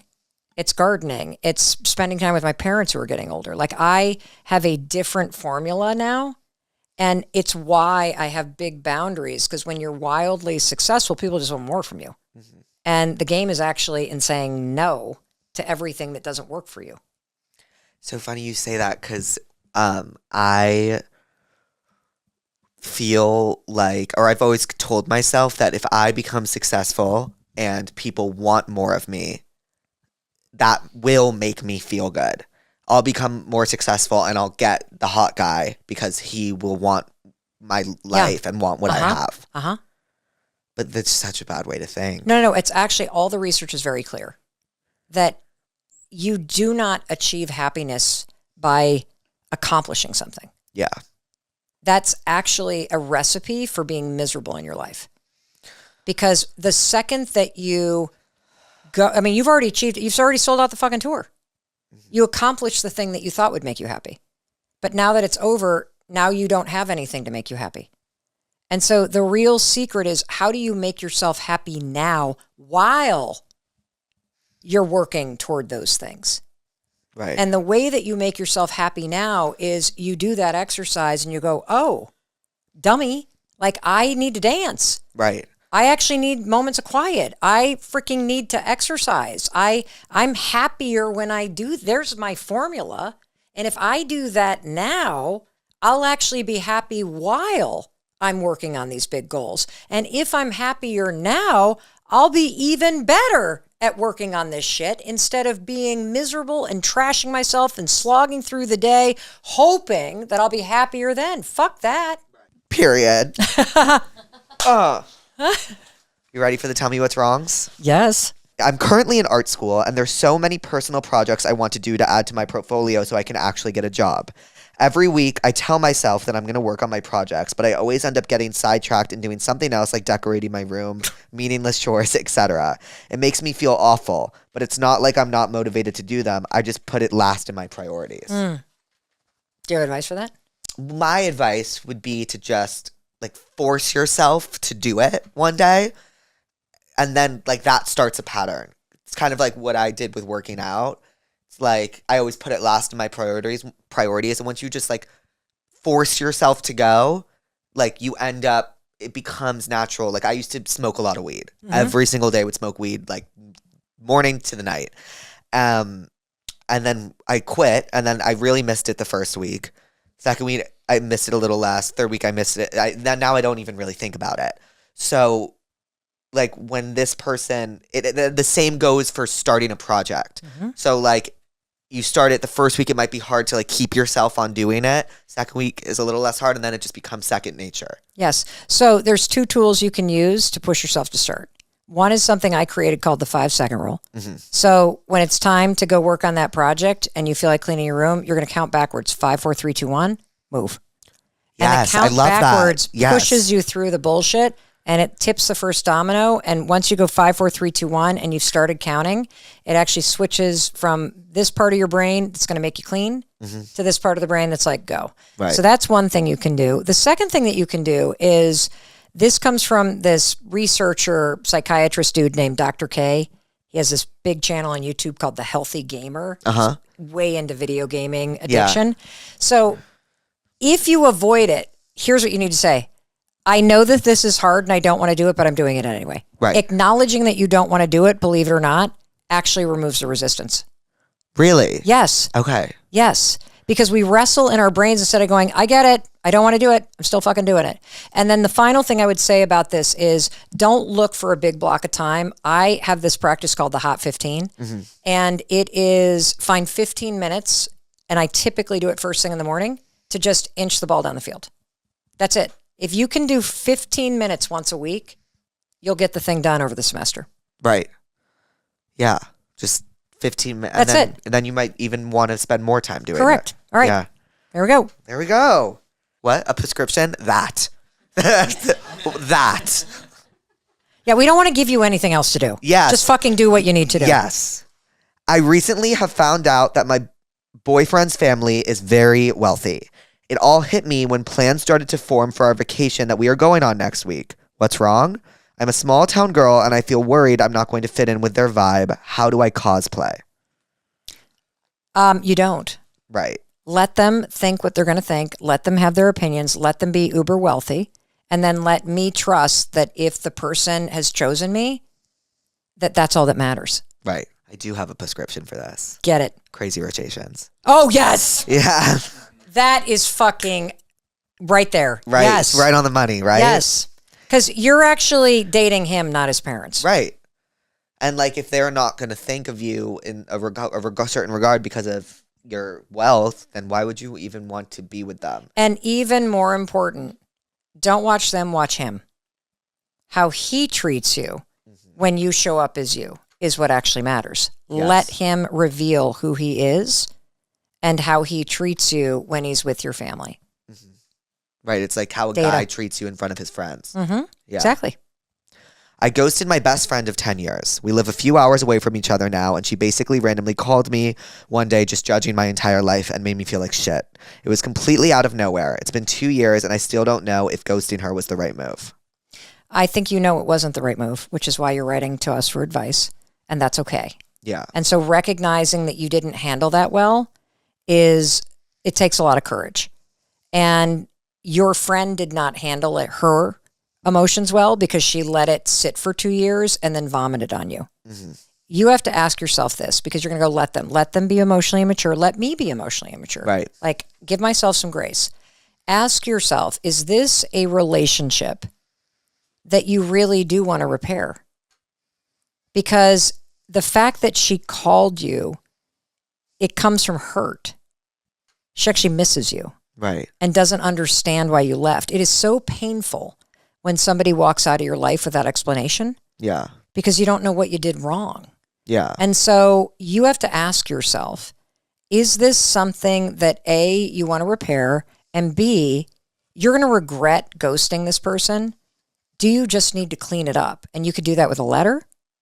You could do that with a voice memo. You could write an email and say, I've been thinking a lot about what you said. And while it was painful to hear, like you had the right to say it. I would love to talk to you in person and actually clean up the mess that I made. Mm-hmm. And then let them respond. But you get to choose what you're going to do next. What's the prescription? I don't know what to tell them. That it's never too late to clean up something. Yeah. It's still on the floor. Oh. You know? Ooh. Clip that. It's true. Just because you don't clean it up doesn't mean it's going to magically disappear. Yes, it doesn't. I dated a girl for 3 years with a super unique name. We broke up a year ago, and I think this girl in my philosophy class is really cute. She happens to have the same exact name as my ex. I can't tell if the name thing is part of my crush on her or if I actually really like her. Am I psychologically fucked? Let me know. Oh, well, I think you're actually psychologically in a good place because you're not going to slip and say your ex's name and be in trouble. Right. So true. Yes. So maybe just go for it. Go for it, for sure. I just found out my boyfriend went to the strip club last night with his frat brothers. Do I go total apeshit or try to be cool? He also will never take me out to a nice dinner, so I don't know where he's getting the money. Okay, two different issues. Mm-hmm. Did he lie to you about going to the strip club? Because he's allowed to do what he does with his friends. Right. That's not the issue. The issue is whether or not he hid it from you. Right. It sounds like he told her. No, it doesn't sound like he lied to her. It's like, are you worried that he fucked somebody at the strip club? Like he's allowed to go to a legal establishment as an adult with his friends. Let him. Right. You don't think that's cheating and adult? Cheating? Yeah. To go to a strip club? No, you're right. I'm just asking. No. Yeah. No, absolutely not. I think the problem is if somebody lies about it or is shady about it, or if you're with somebody that's doing coke and might be screwing somebody in the back room at the strip club. Right. That's a different issue. This is something that somebody is allowed to do. It is legal. The issue, that's your issue, not his. Right. So that's number one. The second one was, what was the second question? That he never spends his money on her, essentially, is what she's saying. She's like, how does he spend this money on the strip club but not on me? Well, she is actually collapsing the two issues. Okay. So she's judging him for doing something that makes her feel insecure. Right. You got to let him live his life, and you got to deal with your own insecurity. And now you're trying to punish him and say, oh, you're going to spend it on that I don't approve of and not spend it on me? Right. The actual issue that you're talking about is you don't feel considered by him. Yes. Which is, there is something about the fact that he is not operating in a way that makes you feel like a priority. Mm-hmm. Probably has a lot less to do with money, but now you're picking a fight about it over this thing called the strip club. Right. This is an issue about I don't feel like a priority to you. Right. So focus on that. Yes. Not the strip club. Yeah, because what I used to do when I was like out of control and a walking red flag is I would find one thing like the strip club and I would blow that up into a gigantic thing when the real issue is I just don't feel like I'm a priority. Right. And you're scared to say it. So a real conversation. Let them be who they are. Let them string you along. Let them go to the strip club. And then let me ask myself, is this the table scraps or the relationship I'm looking for? Is this kind of a turnoff to me? Right. Okay, then do something about it. Mm-hmm. So do something about it. Yeah, they're not the problem. You are, if you're accepting this stuff in your life. Well, yeah. I don't know what to describe besides, once again, that. My sister is really pretty, and everyone is always telling me that she is super hot. How do I not compare myself to her? This is my daughter's.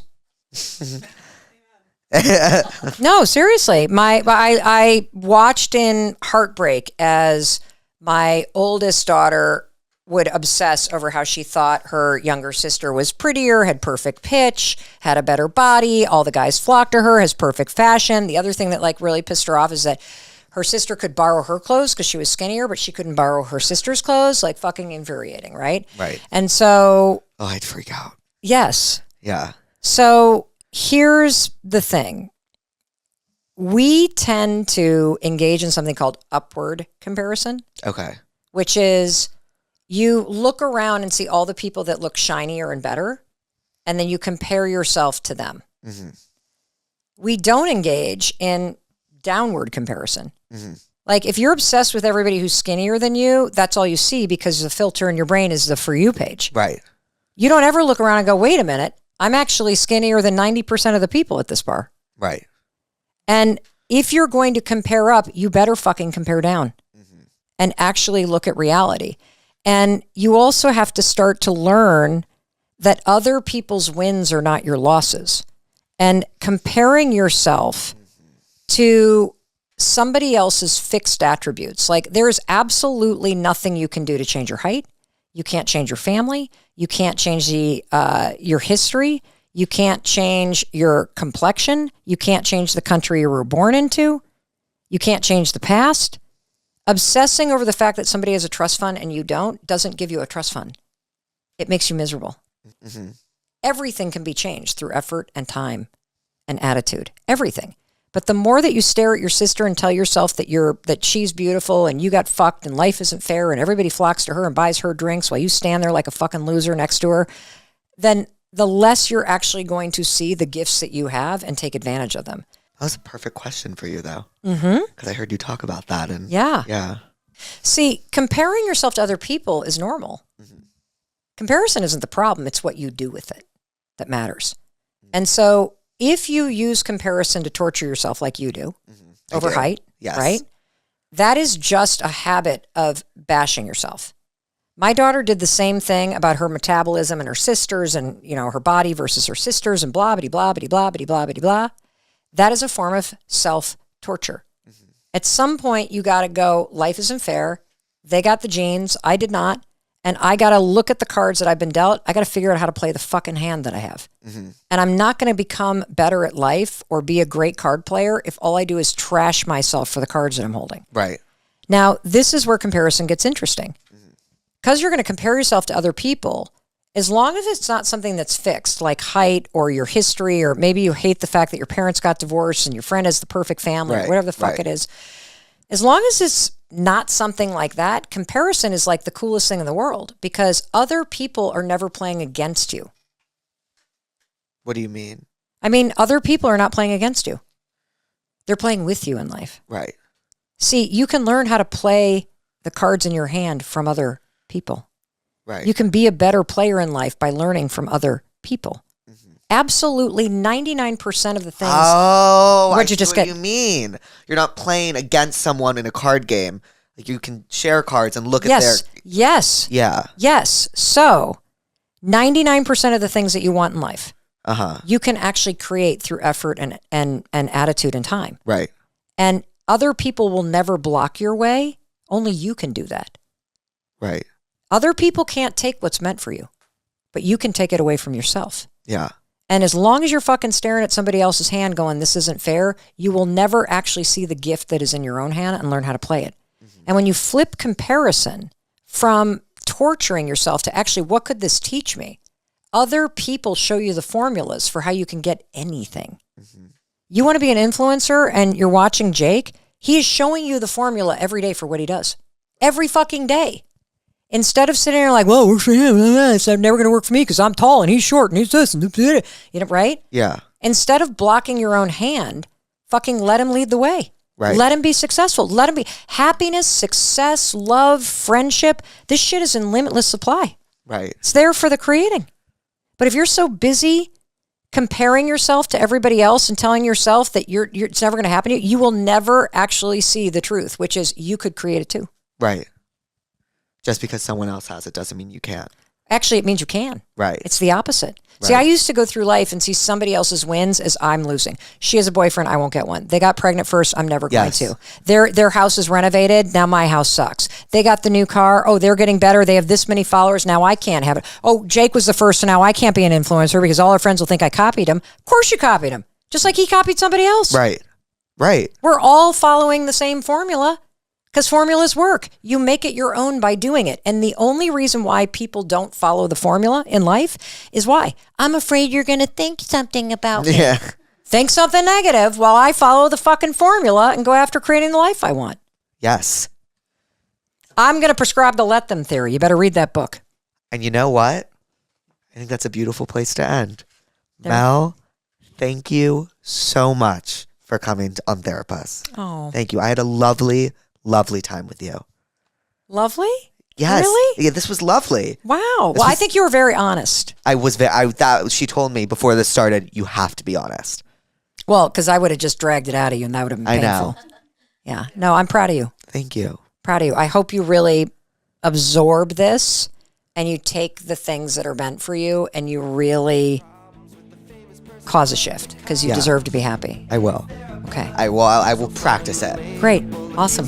I love that for you. I love you. I love you. Hi, pussies. Welcome back to Therapuss and happy Junday. Today we have the one, the only John Summit on the podcast. And for the first time ever, I drank for a podcast episode and I definitely got a little drunk, but we had a very, very, very good time, and I'm really excited for you guys to see this episode and listen to his new album, The Comfort in Chaos, out July 12th. Okay, love you, pussies. Hi, pussies. Welcome back to Therapuss. Today we have the one, the only John Summit. What's up? Thank John, you for having me. I think it's only right. I'm like kind of drunk, honestly. You've gotten me kind of drunk before this. Of course. Of course, you're fine. Like I'm like actually kind of hammered. It's Friday at 5 p.m. Of course. It is Friday. Let's take a shot before we begin. All right. All right. Cheers. You have to make eye contact, or Okay, else yes. it's bad luck for 7 years. Cheers. Not too bad, right? I don't think tequila is your drink of choice. No, not really. I actually don't drink tequila, but I said I would drink it for you. Yeah, it's not too bad though, right? Not horrible. I've been told it's the only alcohol that's not a depressant. It's like doesn't get you tired. Right. Which is, I think, is why I can stay up all night. Right. Well, you're a Leo, yes. so that's also why you can stay up all night. I don't know if I believe in all that. We took now, John. Yeah. I promise you, like you were telling me things, and then you told me your birthday, and I was like, makes sense. It checks out. Yeah. Checks out. Every girl I've ever talked to has said that. So I think girls are usually right. Yeah, they always are. John. Yes. How's your day going? My day is going excellent. It's been a long work week. I announced my album this week, coming out July 12th, called Comfort in Chaos. It's the most amount of work I put into anything in my life, so I'm super proud about that, and it's a huge relief that it's finally done. So now I can have a drink. Yes, yes. When did you finish the album? I fully finished it right before Coachella. Is kind of nothing's ever done, right? So it's tough. So it's basically when my label manager told me like you finally have to turn it in. That's when it's done. Yeah. But I did premiere most of the tracks at Coachella though, right? And that was very nerve-wracking because that was my first time playing most of it in front of anybody, and I did not know if it was going to go over well. And then after I got off stage, I still had no idea. And it wasn't literally until I went online and I saw the reaction, I was like, okay, yes. Dude, the set was so good. Oh my God, I can't believe I just said dude. Hangs out with me for 5 minutes. I'm just a chameleon. What can I say? It was amazing. It was amazing. Thank you. It was so the visuals were outstanding. Yeah. And then I saw your BTS of like how you made the visuals, which was equally as cool. Mm-hmm. I mean, we spent as much amount of time like on the whole show as I do the music. Right. Because I think it's just as important. It is, yeah. And as someone that's been going to raves like my whole life, I mean, and I've been going to Lollapalooza since I was in high school. And then I'd always go to the Perry stage, which is the electronic music stage. Yeah. And then that's what really changed my life, is not just the music, but the whole show production. And it's hard to explain.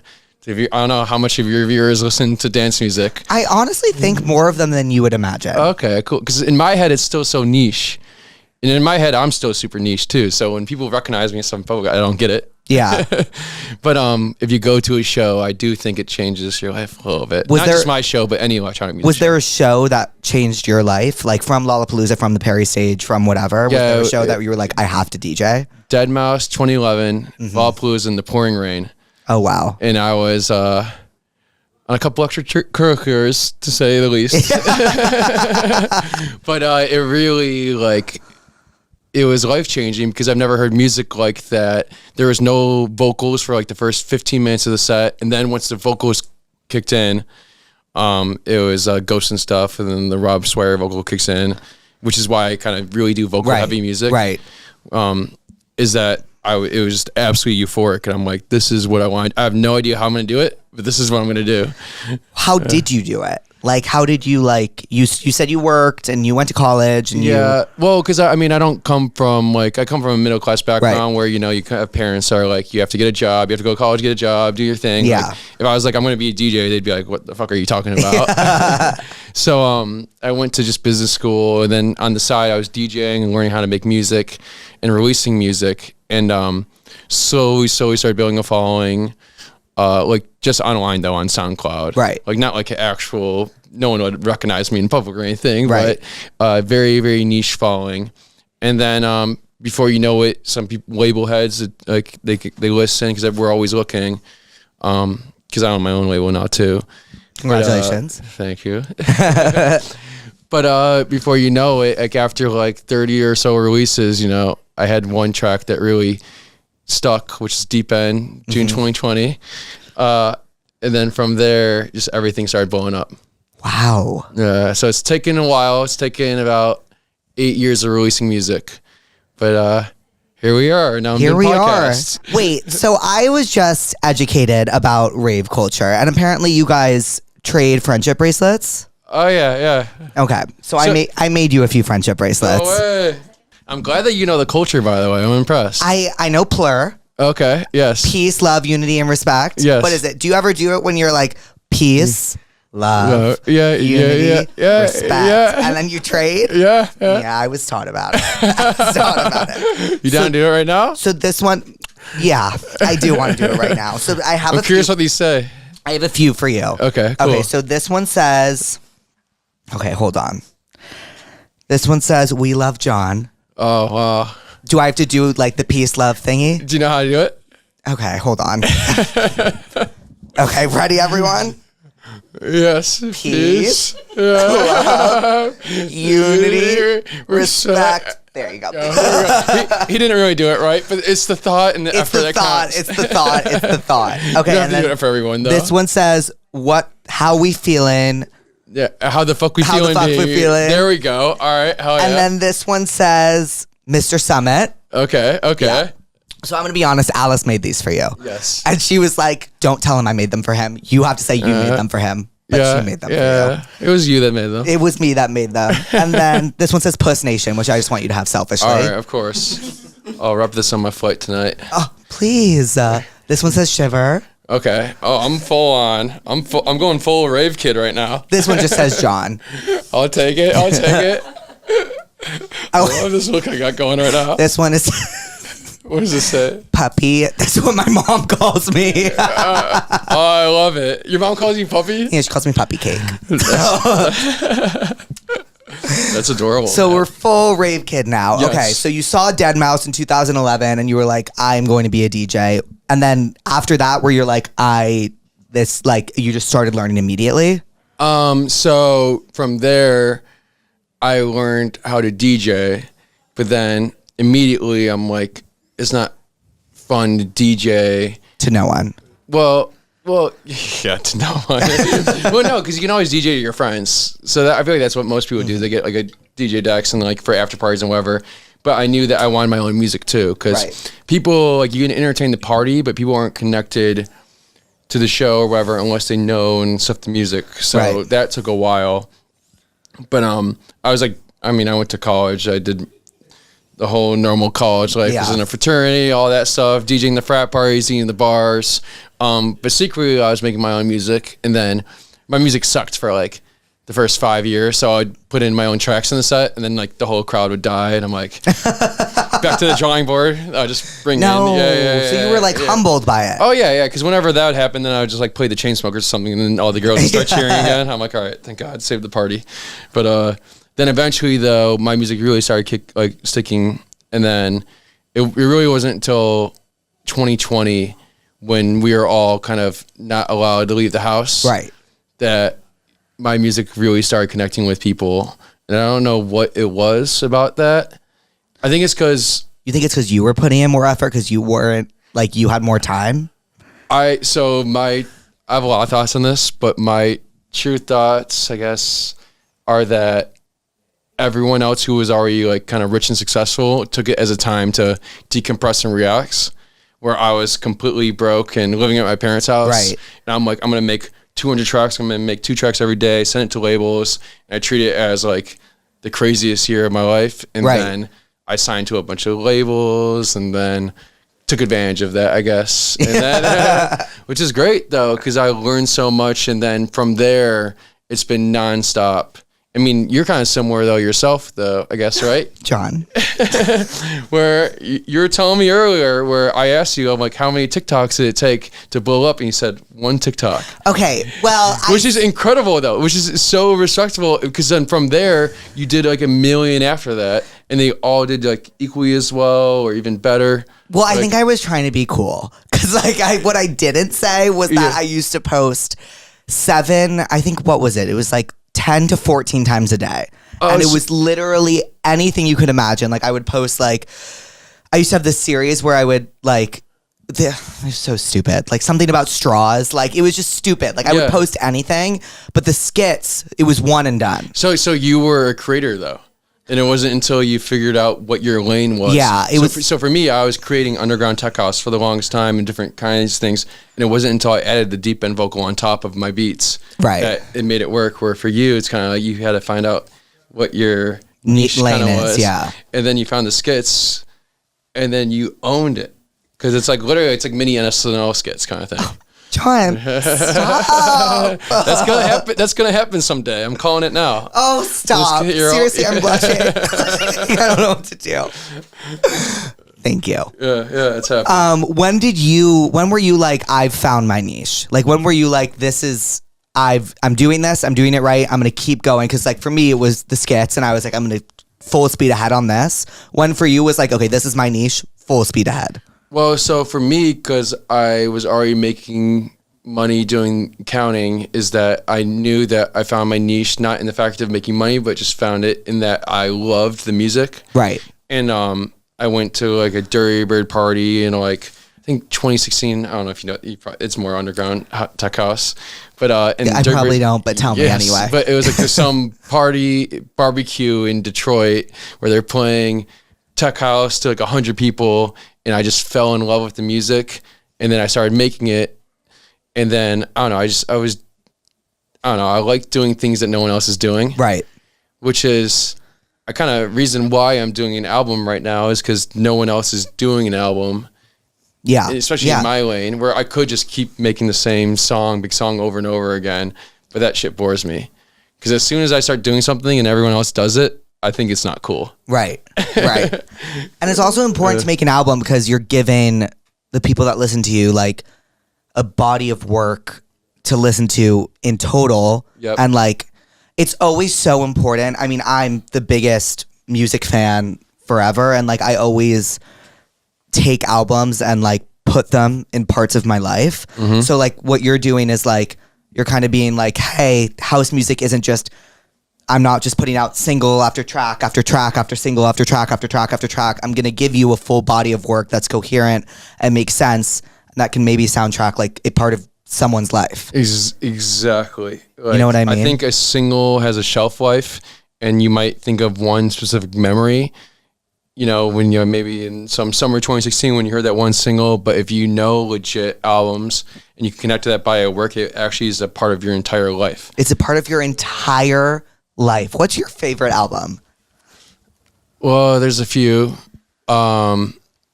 I mean, when it comes to high school, it was like Radiohead, OK Computer. Right. Very kind of almost basic answer if you're like an alternative indie I was about head. to say, like, I don't listen to Radiohead, so Okay. like, it's not basic for me. But for me, though, I just resonated with it so much. And then, because I was so introverted in high school. And like You were? I was on the cross-country team. What? Yeah, so I just ran by myself. You know, I had teammates and stuff, but we're not, you know, I never went out or anything. Wait, what? Yeah, I didn't start like actually drinking and stuff until college. Are you serious? I was like, no, John's been at it since he was like 12. No, like no, what I was no. like. Well, I think that's why I'm not sick of it though, because I didn't do it until later in my life. Okay, yeah. You know, like the kids I know that were like raging in high school are like married and divorced by now. Very true. Very true. So yeah, I just did a little bit later. And then in college, is Jamie XX in Color was this album that really, really, really kind of changed my life because it was electronic music in its peak at 2015, at least in America. But he did a very introspective album that was not bangers, it was not hits, it was just good music.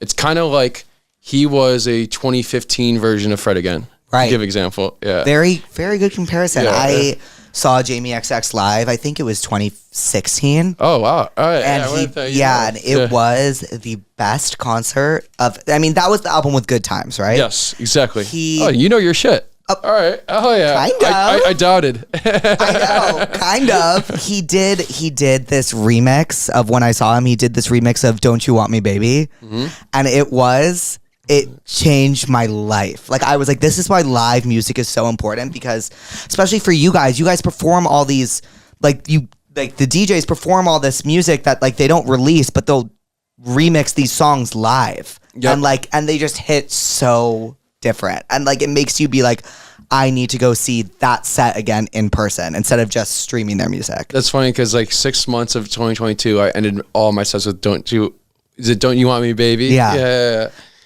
That's crazy that you brought that up. And then from there, like the way I got my Sweet Disposition remix is that that was just a DJ edit, and it wasn't until Temper Trap hit me up and they're like, "This can be official." But that's how we make our sets unique. Is that I'll play edits and bootlegs of every song you can possibly think of. Okay. And then I feel like fans connect with that because they recognize the music, right? Recognize the lyrics, recognize the vocals. But we add our own spin on it. So the only way you can hear my version of it is sing it live. Right. I've searched for hours for Jamie XX, Don't You Want Me Baby. I've searched the entire fucking World Wide Web for it. I can't find it anywhere because he hasn't put it out. Yeah. But you have to see it live. Yeah. And he was nuts. The first time I saw him live was like at a club where he's doing 4 different vinyl, and no one does that anymore. Like What's legit, 4 different vinyl? like literally spinning on physical vinyl. Oh, no way. And 4 different decks. And I'm like, why are you doing that? And he's just like, because I can. I'm like, that's so hard. Yeah. It's so cool. Well, John, Yeah. you seem pretty pleased with life, but I do have to ask you, are you therapist about anything? Is there anything that's pissing you off? I mean, yeah, there's a decent amount. Please. I can tell you what's pissing me off. If that makes you more comfortable first. Yeah, I mean, I guess knowing that anything else is doing, I'm more pissed about myself that I experience legit constant anxiety about everything, and I cannot accept the fact that I'm successful. So, because even just saying that out loud is so cringy. I'm like, you're not successful. You haven't even released an album yet. What the fuck are you talking about? So, But what do you mean by you can't accept the fact that you're like imposter syndrome? no, it's more so that there's like an endless goalpost, and I haven't been able to even take a day off to accept that. I don't know if you feel that at all. It's just like, I don't know, like we're clearly like doing well for ourselves, but then I still wake up every morning like with the extreme anxiety where it's like, what am I doing next? What's the next thing? What's the next thing? And sometimes I just need to, I don't know. So yeah, I'm pissed at myself that I can't get in that. Is it kind of like, do you ever feel like you can't like relish in the moment because you're scared everything's going to go bad? Well, the only time I can relish in the moment is when I'm DJing. Right. So when I'm on stage and it all hits me, like it really is like, oh my God, this is all worth it. All that stress, all that hard work, all paid off. Right. And then, I don't know. It's weird what I do for a living though, because then I'll have the highest highs, like be like literally crowd surfing, high fiving everybody, hugs, all this thing. And I go to my hotel room and I'm completely by myself. Yeah. And then it's like, oh shit, like that just happened. Now what? I don't know. Yeah. It's weird. It's just like really, really loud and then dead silent. Exactly. And it's the highs and lows. And then, I mean, so like that's what my whole album is about, is because it's called Comfort in Chaos, where it's just like, I'm comfortable in the chaos of DJing and that whole world. But then you have to be also comfortable. You have to be tranquil outside of it. Right. And then, I know, I used to get swept up in the madness where I had to DJ every night to experience that high endorphins. You're like so addicted to like the rush of like being on stage and everyone cheering. And yeah, I mean, because you say like you went to Coachella, you did that for a weekend and it was great, right? Yeah. I do that every night. right. That's crazy. How many times do you DJ a week? So I used to, like the last couple of years, I was doing 200 plus shows a year. And then this, it was a lot. Oh, you are better than me. 'Cause let me fucking tell you something. If I was a DJ, 2 shows a year. 2 shows a year, and you are lucky for that. I love that. Yeah, unfortunately, that's not what I can do. But I do truly love doing the shows, but it does so much energy output. Like, you see me on stage. I'm not just sitting there like... No, you're up and you're at 'em and you're interacting with the crowd, because I feel like people don't realize, like, being a DJ, like, performing, it's kind of like when a pop star is performing. You're not just standing up there and you're singing. You're standing up there and you're dancing and you're interacting with the crowd and you're being like magnetic. And like, I feel like while being magnetic comes natural to some, like it's also always requires work at the end of the day. And like, you're going to finish the set and you're going to be drained and then you're going to have to do that all again tomorrow. And like, all you want is that magnetic feeling to feel like natural. Yep. You know what I mean? And then, like, I feel like, do you ever get burnt out? I mean, I had it really bad a few weeks ago when I was in Europe. And then I played this show in London. And then apparently the show was good. But for me, in my head, it didn't go great. Right. And then I went to Twitter and I complained. and then I just, like, it was just, I hit a fucking wall because I'm like, I can't do this one anymore. I literally... On Twitter, I was like, I'm retiring. Yeah. I was like, oh, then I wake up the next day, like... Was everyone upset? Oh, yeah. When I said that, people were like, what the... And then all the EDM blogs and shit were, like, reposting it. They're like, John Summit retiring after bad London show. And I'm like... Then I like, passed out for, like, 12 hours afterwards because I did, like, maybe 1 to 2 hours a night of sleep for the 5 days leading up. Right. And so I finally pass out, and then I wake up and I go on Twitter. I was like, oh no, what did I do? Oh my God, you're me. You're me. You're like, wait, it's fine. No one freak out. It's fine. And then, I'm so used to, because I've been on Twitter my whole life, I'm used to just tweeting into the void and no one caring. And now people care. Yes. And now there's actual headlines. And I'm like, oh, maybe I shouldn't let my intrusive thoughts win. Ugh, I wish, I know you don't know this, but I wish I knew your rising and your moon. Because I know your sun is Leo, but like, I wish I knew your rising and your moon because it would just like help me connect. What does that mean? Because to me, that's a red flag when a girl asks me that. They're like, why is that a red flag? Because I'm like, I don't know. How many girls ask you that? A lot? Yeah. And I'm just like, I don't know. But they're probably right, though, because they always have been right, which is so... Let me tell you, John. I tweeted this like literally 3 weeks ago. I go, like, maturing is finding out astrology girls have been right the whole time. It's true. Yeah. They're right. It's the moon and the stars. But I don't think that's what it is. There's something else. And witches, maybe? Like, I don't know. Like, I'm telling you, like, I read my astrology shit, and I'm like, yeah. Oh my God, yeah. Like, makes sense. Do you have like a website? Is it cosign or what? Co-star. John. Co-star. I was close. You were so close.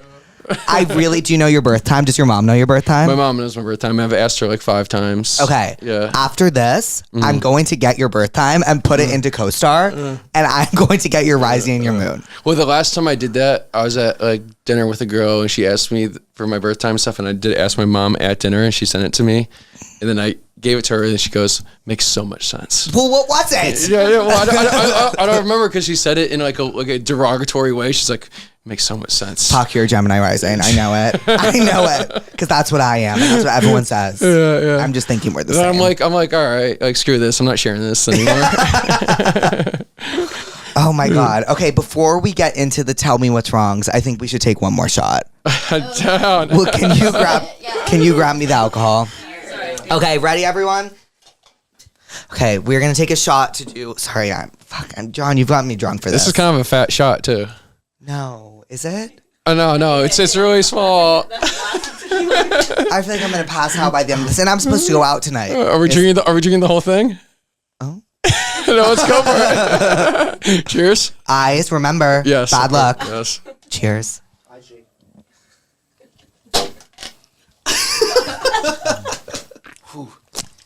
Not bad. Do you not do chasers? No, because it feels weak to me. That feels weak? Yeah, doing a chaser. Oh, Yeah. God. Well, the method to the fans out there. Yeah, is that you shouldn't do it's- chasers. Well, no, it's not that. Is that after you take a shot, then you blow out afterwards, and then you avoid the whole like. Yeah. Which you didn't avoid. Have you ever thrown up after a shot? No, I've only thrown up once in my life, and it was in China from food. Kidding? Yeah, my entire life, only once. Where? In China? Yeah, I got food poisoning. I thought I was dying. It was I ate some crab that like immediately I was like, that wasn't right. Did it just taste weird? I thought I was immediately gonna like die and combust, and then it was like 4 days straight though. It was intense. Like I literally thought it was over. Oh, we got note cards. Well, do you know about the tell me what's wrongs? No. Okay. I purposely went into this blind. Okay. Because I don't like to be prepared for anything. Okay. Yeah. I think that works in your favor. Okay, good. The tell me what's wrong. So the pussies write in and they tell us what's wrong, and we prescribe them. Oh, so I'm a therapist here. Yeah, you're the therapist. Okay. And you prescribe them remedies. So I'd be like, prime example. They'd be like, oh my God, my boyfriend likes to sleep really cold. I like to sleep hot. I don't know what to do. I'd be like, oh my God, Break up with Shiver him. by John Summit. Prescribe. Yes, that makes more sense. You see what I mean? Yeah. Yes. So that's how this goes. Okay. Are we looking at a camera? You can look at me. You can look anywhere. Okay, cool. Hi, Jake and guest. Hello. Basically, my boyfriend matched with my best friend on Tinder. What the fuck? Before we were dating. Oh, okay. That's fine. I have severe jealousy problems and can't help think, would he want her over me? Maybe.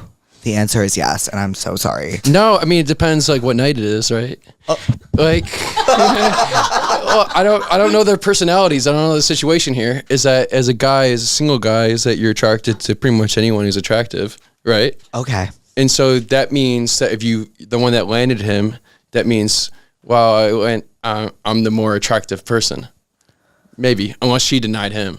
No, she's saying, okay, I think she's saying that the issue is she's with her boyfriend, but she knows that he found her friend attractive. Yeah, but of course, if she's attractive, guys find every girl who's attractive, but that doesn't mean they're going to actually act on it. Okay, that was super reassuring. Yeah. Like if a guy ever says that you're the only person I find attractive, that's the biggest red flag in the world. Right, because they're lying and they're a psychopath. Exactly. And they'll kill you. No, I don't know about all that, but yeah. Okay, so we prescribe, what do we prescribe? We prescribe Man Eater by Nelly Furtado. Oh, we're singing like a song, not like a QB? I just like, it's the first thing that came to mind. Okay, Manny, Jack. Don't you love me, baby? Okay, yeah. Come on, yeah, that makes sense. My boyfriend hung out with his girl best friend the other night, just them. She's single. I've told him how and why this makes me uncomfortable. He says that he's hurt that I don't trust him. I hope this will never be you. Because that is evil. Wait, so he's hurt that he doesn't make any sense. Girl. Yes. Boyfriend. Okay. Boyfriend hanging out with his girl best friend who is single. Yes. That last night or like whatever night. But it's his best friend. They're just hanging out. Jonathan. Wait, so if I have a girlfriend, I can't hang out with my girl best friend? Oh, Jonathan. I hang out. So if I have a girlfriend, I gotta just dump all my friends? Jonathan. I'm so lost. That is not right. Well, so how else do you hang out with your girl best friend though? That makes no sense. You don't. Oh, it's so depressing. Because what? If I'm respectfully, if I was that girl and my boyfriend was hanging out with his girl best friend, are you out of your mind? No. So have they ever hooked up before? It sounds weird. No, I think that's a security issue though, because I think if you're dating somebody, they could hang out with the hottest girl in the world they could possibly imagine, and they would be like just hanging out platonically. Can you do that? Yeah. I mean, I haven't dated a girl for like 5 years, but yes, I can. You haven't dated someone for 5 years? Yeah. But I do that like with most girls I hang out with. It's not like, but I'm also kind of a little bit older though. It's like I'm kind of, been there, done that. I'm hanging out. I think you're having a more more mature. I'm sorry, I'm so drunk. I'm so drunk. A more mature approach to this. Yeah, but I think it's different. If it's a guy that's never experienced, hanging out with other girls and stuff before, they don't know how to act. Where to me, it's just like hanging out with another person. Totally. I don't believe that with this guy. No, fuck that guy. I think this guy is scum of the earth. He's hanging out with his girl best friend. Fuck you. Well, it depends. I guess I'm such a different aspect of my life where I'm like the worst person to ask for this advice. Right. Okay. So what he's not a famous Can I say what I would do? Yeah. Okay. Just thinking. Just give me a second. Wait. So what's our prescription? Yeah. Are we going just songs? Death? Maybe. I don't know. Let me think. Let me think. I think it's to stalk the ex-girlfriend on Instagram. I think what I would do is I would assemble my girls, right? So you assemble your Avengers, and you're like, girls, we have a fucking problem. This girl, like So she's immediately an enemy, not a friend, an enemy. We have teams. She's hanging out with my boyfriend. She's an enemy. Assemble the Avengers. You assemble, and you're like, what the fuck do we do? And they're like, give me 5 seconds. And I have Brett, right? And so Brett will like Google and search up and whatever and find their house and their parents' jobs and whatever. You got a team underneath you. This is great. I do. And so she'll be like, threat or not a threat? If it's threat, you tell your boyfriend, if you hang out with him one more time, I'll never speak to you again. If it's not a threat, you'd be like, whatever. But then they're gonna get upset that you're acting like that, and they're gonna be unattracted to you. Well, I'm upset that they're acting like that. Yeah. Do you know what I mean? I'm upset that they're hanging out with my girl best friend. First of all, is this? Yeah, don't know why he fucking they're hanging done. out Break with up with them. Easy. Break up, done. Yeah, I'm truly believe any problem. Well, also, like, I need you to know one thing about me is, like, I totally forgot to say this, is that jealousy seeps through my veins. Yeah. Like, I was injected with jealousy as a child. So, yeah, what happened to you? Oh, God. How do we I don't know. I think this? it was a lot of rejection, and like jealousy just seeps through my veins. So like anything remotely jealous, like if I get jealous over someone else, like Well, has that changed with your exception of you being so successful lately? I'm not exception. I'm not I mean, like you have so many like incredible people come on your podcast because they like love and enjoy your content and your character. Like, so clearly you're accepted. Thank you. Am I wrong? No, thank you so then, much. like, so then, what's making you feel like you're rejected? Are you reading comments? Like, what's going on? I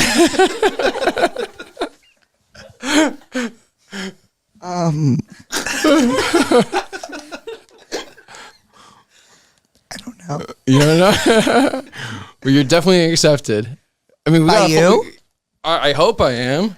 Okay. I mean, I'm here right now. You accepted me onto your podcast. No, John. Let's be real. Let's be real. It was a mutual exception, right? I notified anyway, John Summit. I was messaging him, do you want to come on my podcast? John Summit is on Do Not Disturb. Do you want to notify anyway? Absolutely. Notify anyway. Notify anyway. Notify anyway. I had no idea I was on Do Not Disturb for like the last few months until like literally 2 days ago. And someone's like, can you please turn off your Do Not Disturb? I had no idea. Do Not Disturb is so important, and you just turn it off for the people that you need to hear from constantly. Example. I turned it off from everybody. No. Lane. You got to hear from Lane. Yeah. She keeps calling me. So no. through. But Lane calls you with important things. Yes. So what you do is you go to your settings and you go Do Not Disturb except for Lane. Except for Lane. All right. Well, she can come through. My name is Sophia and my friend's boyfriend is a walking ick. Example, he never cleans his nose. That's disgusting. Just break up with him. It's so easy. Like you're a girl. Come on.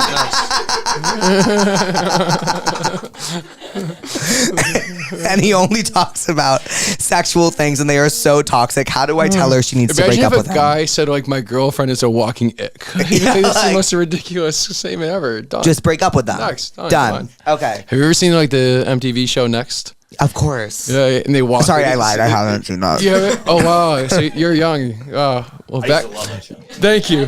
Back in my day, it would be like a reality TV like dating show where a girl would walk out of like a bus or a trailer, and like if you didn't find them attractive, you just say next. Shut the fuck and up. So it's like Bachelor, but immediately if you thought they were unattractive, just done. It was so efficient though, because as a guy, it's like next, done, next. And this was on MTV? Yeah, we gotta bring that back somehow.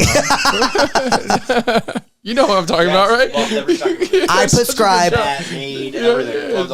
Raiders. Okay, I watched Room Raiders. I did watch that. Honestly, that's like an efficient way to date, though. Like if like this girl says my boyfriend is a walking ick. Next. I prescribe Thank You Next by Ariana Grande. Yes, girl. Thank You Next by Ariana Grande. Now she needs to like listen to some like feel good music. Like, wait, do you listen to any like pop music, or do you just listen to like house and DJ music?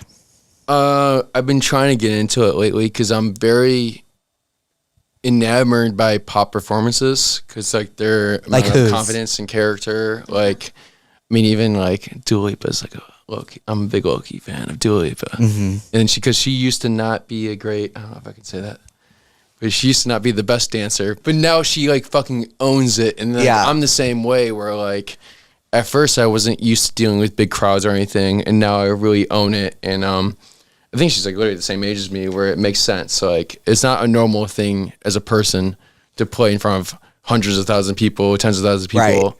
Right. And it's very inspiring seeing other artists that can really own it and take it in. Because most artists, I don't know if you can tell, are very insecure at heart. Well, isn't that the whole point of like wanting to perform in front of people? Because like, I don't know if you're a Swiftie, but in Taylor Swift's 2019 documentary, Miss Americana, she talks about how that when you're a performer, you're inherently insecure because you want to get on stage and you want people to cheer for you and clap for you and tell you you're good. Damn. I think she's right. She's right. I think she's right too.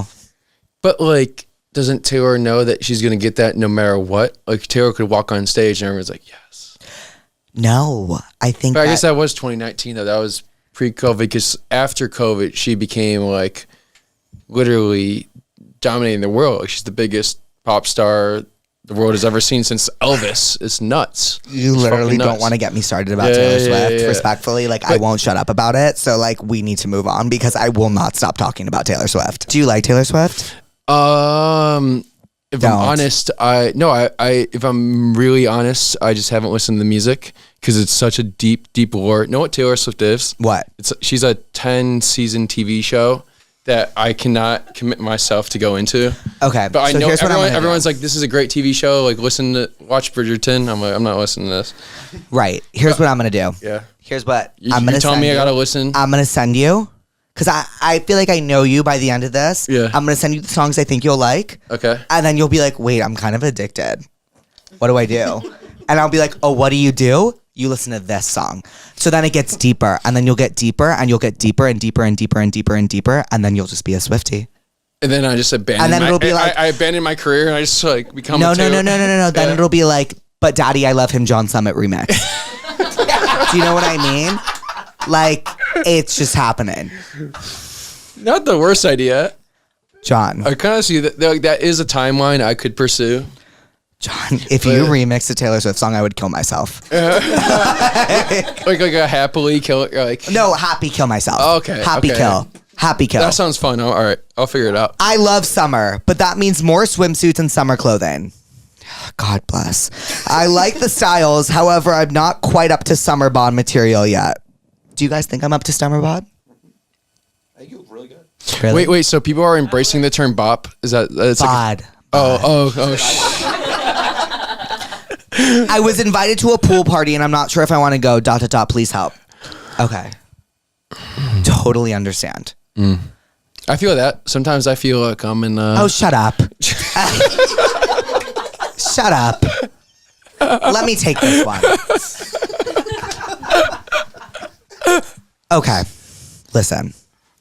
So you want to go to a pool party and you're not feeling like super confident. Totally fine. Here's exactly what you do. You wear what makes you feel confident. Trust me, you will find something that makes you feel good. You wear that and you go. You absolutely should not go just because you don't feel good. You will find an article of clothing that will make you feel good. And you will go and you will have the best time. That is my prescription. Done. He's right. My bestie and I are going to Europe for 2 months. I'm so excited, but also so nervous to spend so much time together. I'm really drunk. Yeah. Any advice on how to make sure we don't kill each other by the end? No. Well, as long as they don't sleep with the same guy, that's the whole thing, right? Have you ever heard like a story like that? Like Of course, yeah. And what happens? They don't become friends afterwards. Like Amanda Knox? I don't know. I'm not that ingrained in pop. Is that a popular person? Amanda Knox? Amanda Knox? No. Yeah. Shut that down quick. She said no. Is she a pop I singer? I'm so stop? curious. No, she was a murder case. She was like literally no.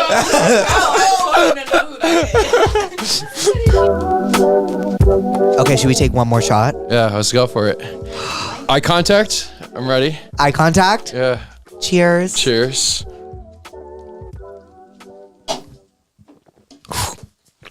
See, you look like you're in so much pain. Like, what's going on here? I am. Okay. Yeah. What's your real? Is Jake? It's Jacob. Oh yeah, of course. What's your real name, Jonathan? No, it's John. Just John? Yeah, I'm not a fraud. Okay, well, I'm just making sure. My best friend's boyfriend's name is John, Yeah. and we call him Johnny. Oh, does it like that really trigger him a little bit? A little bit, yeah. How do Yeah. you know that? Just because like if someone calls me Johnny, I'm like, what the fuck? No, we call him Johnny. Jenny? Johnny. Like Johnny. No. John plus honey. Johnny. Johnny. Yeah. So you're my Johnny for today. Yeah.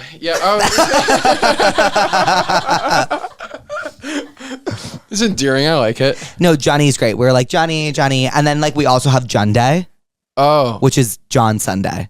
Oh, I didn't know if that was Monday or Tuesday. Or No. We have John Day, and then we have Jatterday, which is John Saturday. Of course. But you should like do that. Like we have I should do John John Day, Day? which Yeah. is Monday, John Day, Jews Day, John Tuesday, Jen's Day, John Wednesday, Jurors Day, John Thursday. So my Day. So my friends who already think that like everything's going, I'm going to tell them, I'm like, hey, just so you guys know that today is John Day. It is John. You don't understand. Like, you need to make John Day your personality. Like, John Day is your day. Do you understand? Like, you need to understand, like, it is John Sunday. Like, I feel like Friday, Saturdays, because I'm doing the shows, they kind of revolve around me a little bit, so it'd be a little selfish. So if like I said, like Sunday, you guys are trying to relax. No, but you're a Leo. No, today is John Day. But you're a Leo. So you think I should embrace that more? Embrace John Day. Yeah. Okay. It cool, is John cool. Day. It is your day. And so what does that mean? It's like they're gonna relax. It's just like it's John John Day. Day. Like, I don't make the rules. Like, I don't make the rules, but like you can whatever. Like, but it is John Day. Like, for example, like my best friend Julia will be like, it's her. Okay, so basically what it means is Jake, John, Julia Sunday, but like realistically it's John Sunday because without her boyfriend like John, it makes no sense. So how does he play into this though? Is he like he shows up? He's not like the ring bearer. He's not like the guy. He's like No, he just kind of entertaining. shows up he's like in the and corner. hangs out with us. Oh, okay. And so like basically all you need to do for John Day is just be there. It's a big request. I know, but John Day is however you decide it. Yeah. So sometimes they can be a side character, is what you're saying? no, sometimes John Day can be like your day. Like John Day can be, Is it ever John's? Is it ever his John Day? No. Are you kidding? No. John is with us on John Day. But you're a different John. So it doesn't count. Sometimes I want a John Day though. For John? Yeah, sometimes I want to like just be like the background character. You do? Be the extra, yeah. Do you like that? No, because I'm always the foreground person. Like, I feel like sometimes you just want a John Day, right? Yeah. John, do you have any questions for me? Like, I don't know. Do you ever want a John Day? all the time. That's what I'm saying. All the time. Yeah. Well, Do listen. you think ever John Day wants a... John, Does he ever want a Therapuss? he wants me to get lost from his life. That's what he wants. And I tell him, I say, if you ever leave, bad things will happen. Yes. Wait. Why is that? Because he keeps us sane. Oh, okay. Oh, not sane. He keeps you guys grounded. Yeah. Oh. Everyone needs a John Day in their life. Yes, and you are the constant John Day. I don't know about that. My boyfriend of 4 months has never gotten me flowers after I hinted at it many times. Does this mean anything? What should I do? I've never gotten a girl like flowers. Jonathan. But no, I've gotten my mom flowers once. You've never gotten a girl flowers? Well, because like unless they're asking for it, why would you just give it? Like, John. are they subconsciously asking for it? Is that what's going on? John. I've been single way too long, man. Please. God damn it. You've never gotten a girl flowers? No, but what kind what kind of flowers though? If they have to Any request, flowers. but what if they're allergic? You don't know. Who's allergic to flowers? My mom has a lily allergy. All right, so you're telling me you need to be my therapist for a second. Therapist. Never gotten a girl flowers? Should I? John. Yes. Is that why I'm But single? have you ever gotten gotten far enough in a relationship with a girl in the past 5 years since your past 5-year relationship? Oh no! No. Well, no, actually, no. That's a question for you though. Is that how long do you have to be seeing a girl to actually give her flowers? To me, that's like a 2-year thing. 2 year? 2 year? I'm gonna kill myself. It's a big commitment though, because that means like we're really. I would say I thought you were gonna say 2 weeks. Wait, people do that? But Yes. I think that's a sign of like dependency though. Gagged. like, please don't leave me. I have flowers for you. You don't think that? I'm blushing. 2 years? All right, that's like exaggeration. I think like 6 months. Because then the 12th month is when you introduce the parents. 12 months? Because it takes a long time to read somebody, right? Like you're like, right. It takes. No, you're a Leo. You can read pretty quick. I just lied. Sorry, I just made that up. no, I'll take that. I'll take that. No, because you can only. How many times can you introduce somebody to your parents? A few. Yeah. So you gotta be very selective on that. You gotta really.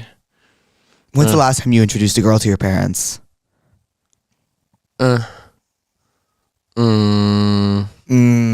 Maybe like 3 years ago. Gagged. Yeah. What gagged though? What does that mean? Just like I'm shook. I'm like your Urban Dictionary right now. Like gagged is like I'm shook. Okay. All right. I understood. Yeah. What about you?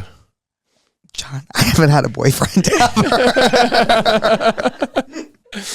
What's stopping you though? Like my insecurity. Yeah. So how do we get that out of you? I don't know. I think it takes people like me to be like, shut up. These thoughts in your head ain't real. Just go for it. Because why am I going to cry? Why am I going to cry? Well, I needed that in my life though. It's true though. Nothing's stopping you. I know, but you're too young and you're too successful to be even looking for it. So it doesn't even make sense. But I've never had it. So it's like, I am looking for it. Do you know what I mean? It's like, I've never had it. And like, while I have found success in this space, like I am still looking for it because it's something I've never found. I think that makes sense. I mean, it's like you've never been to Disney World, so you want to check it out for a second.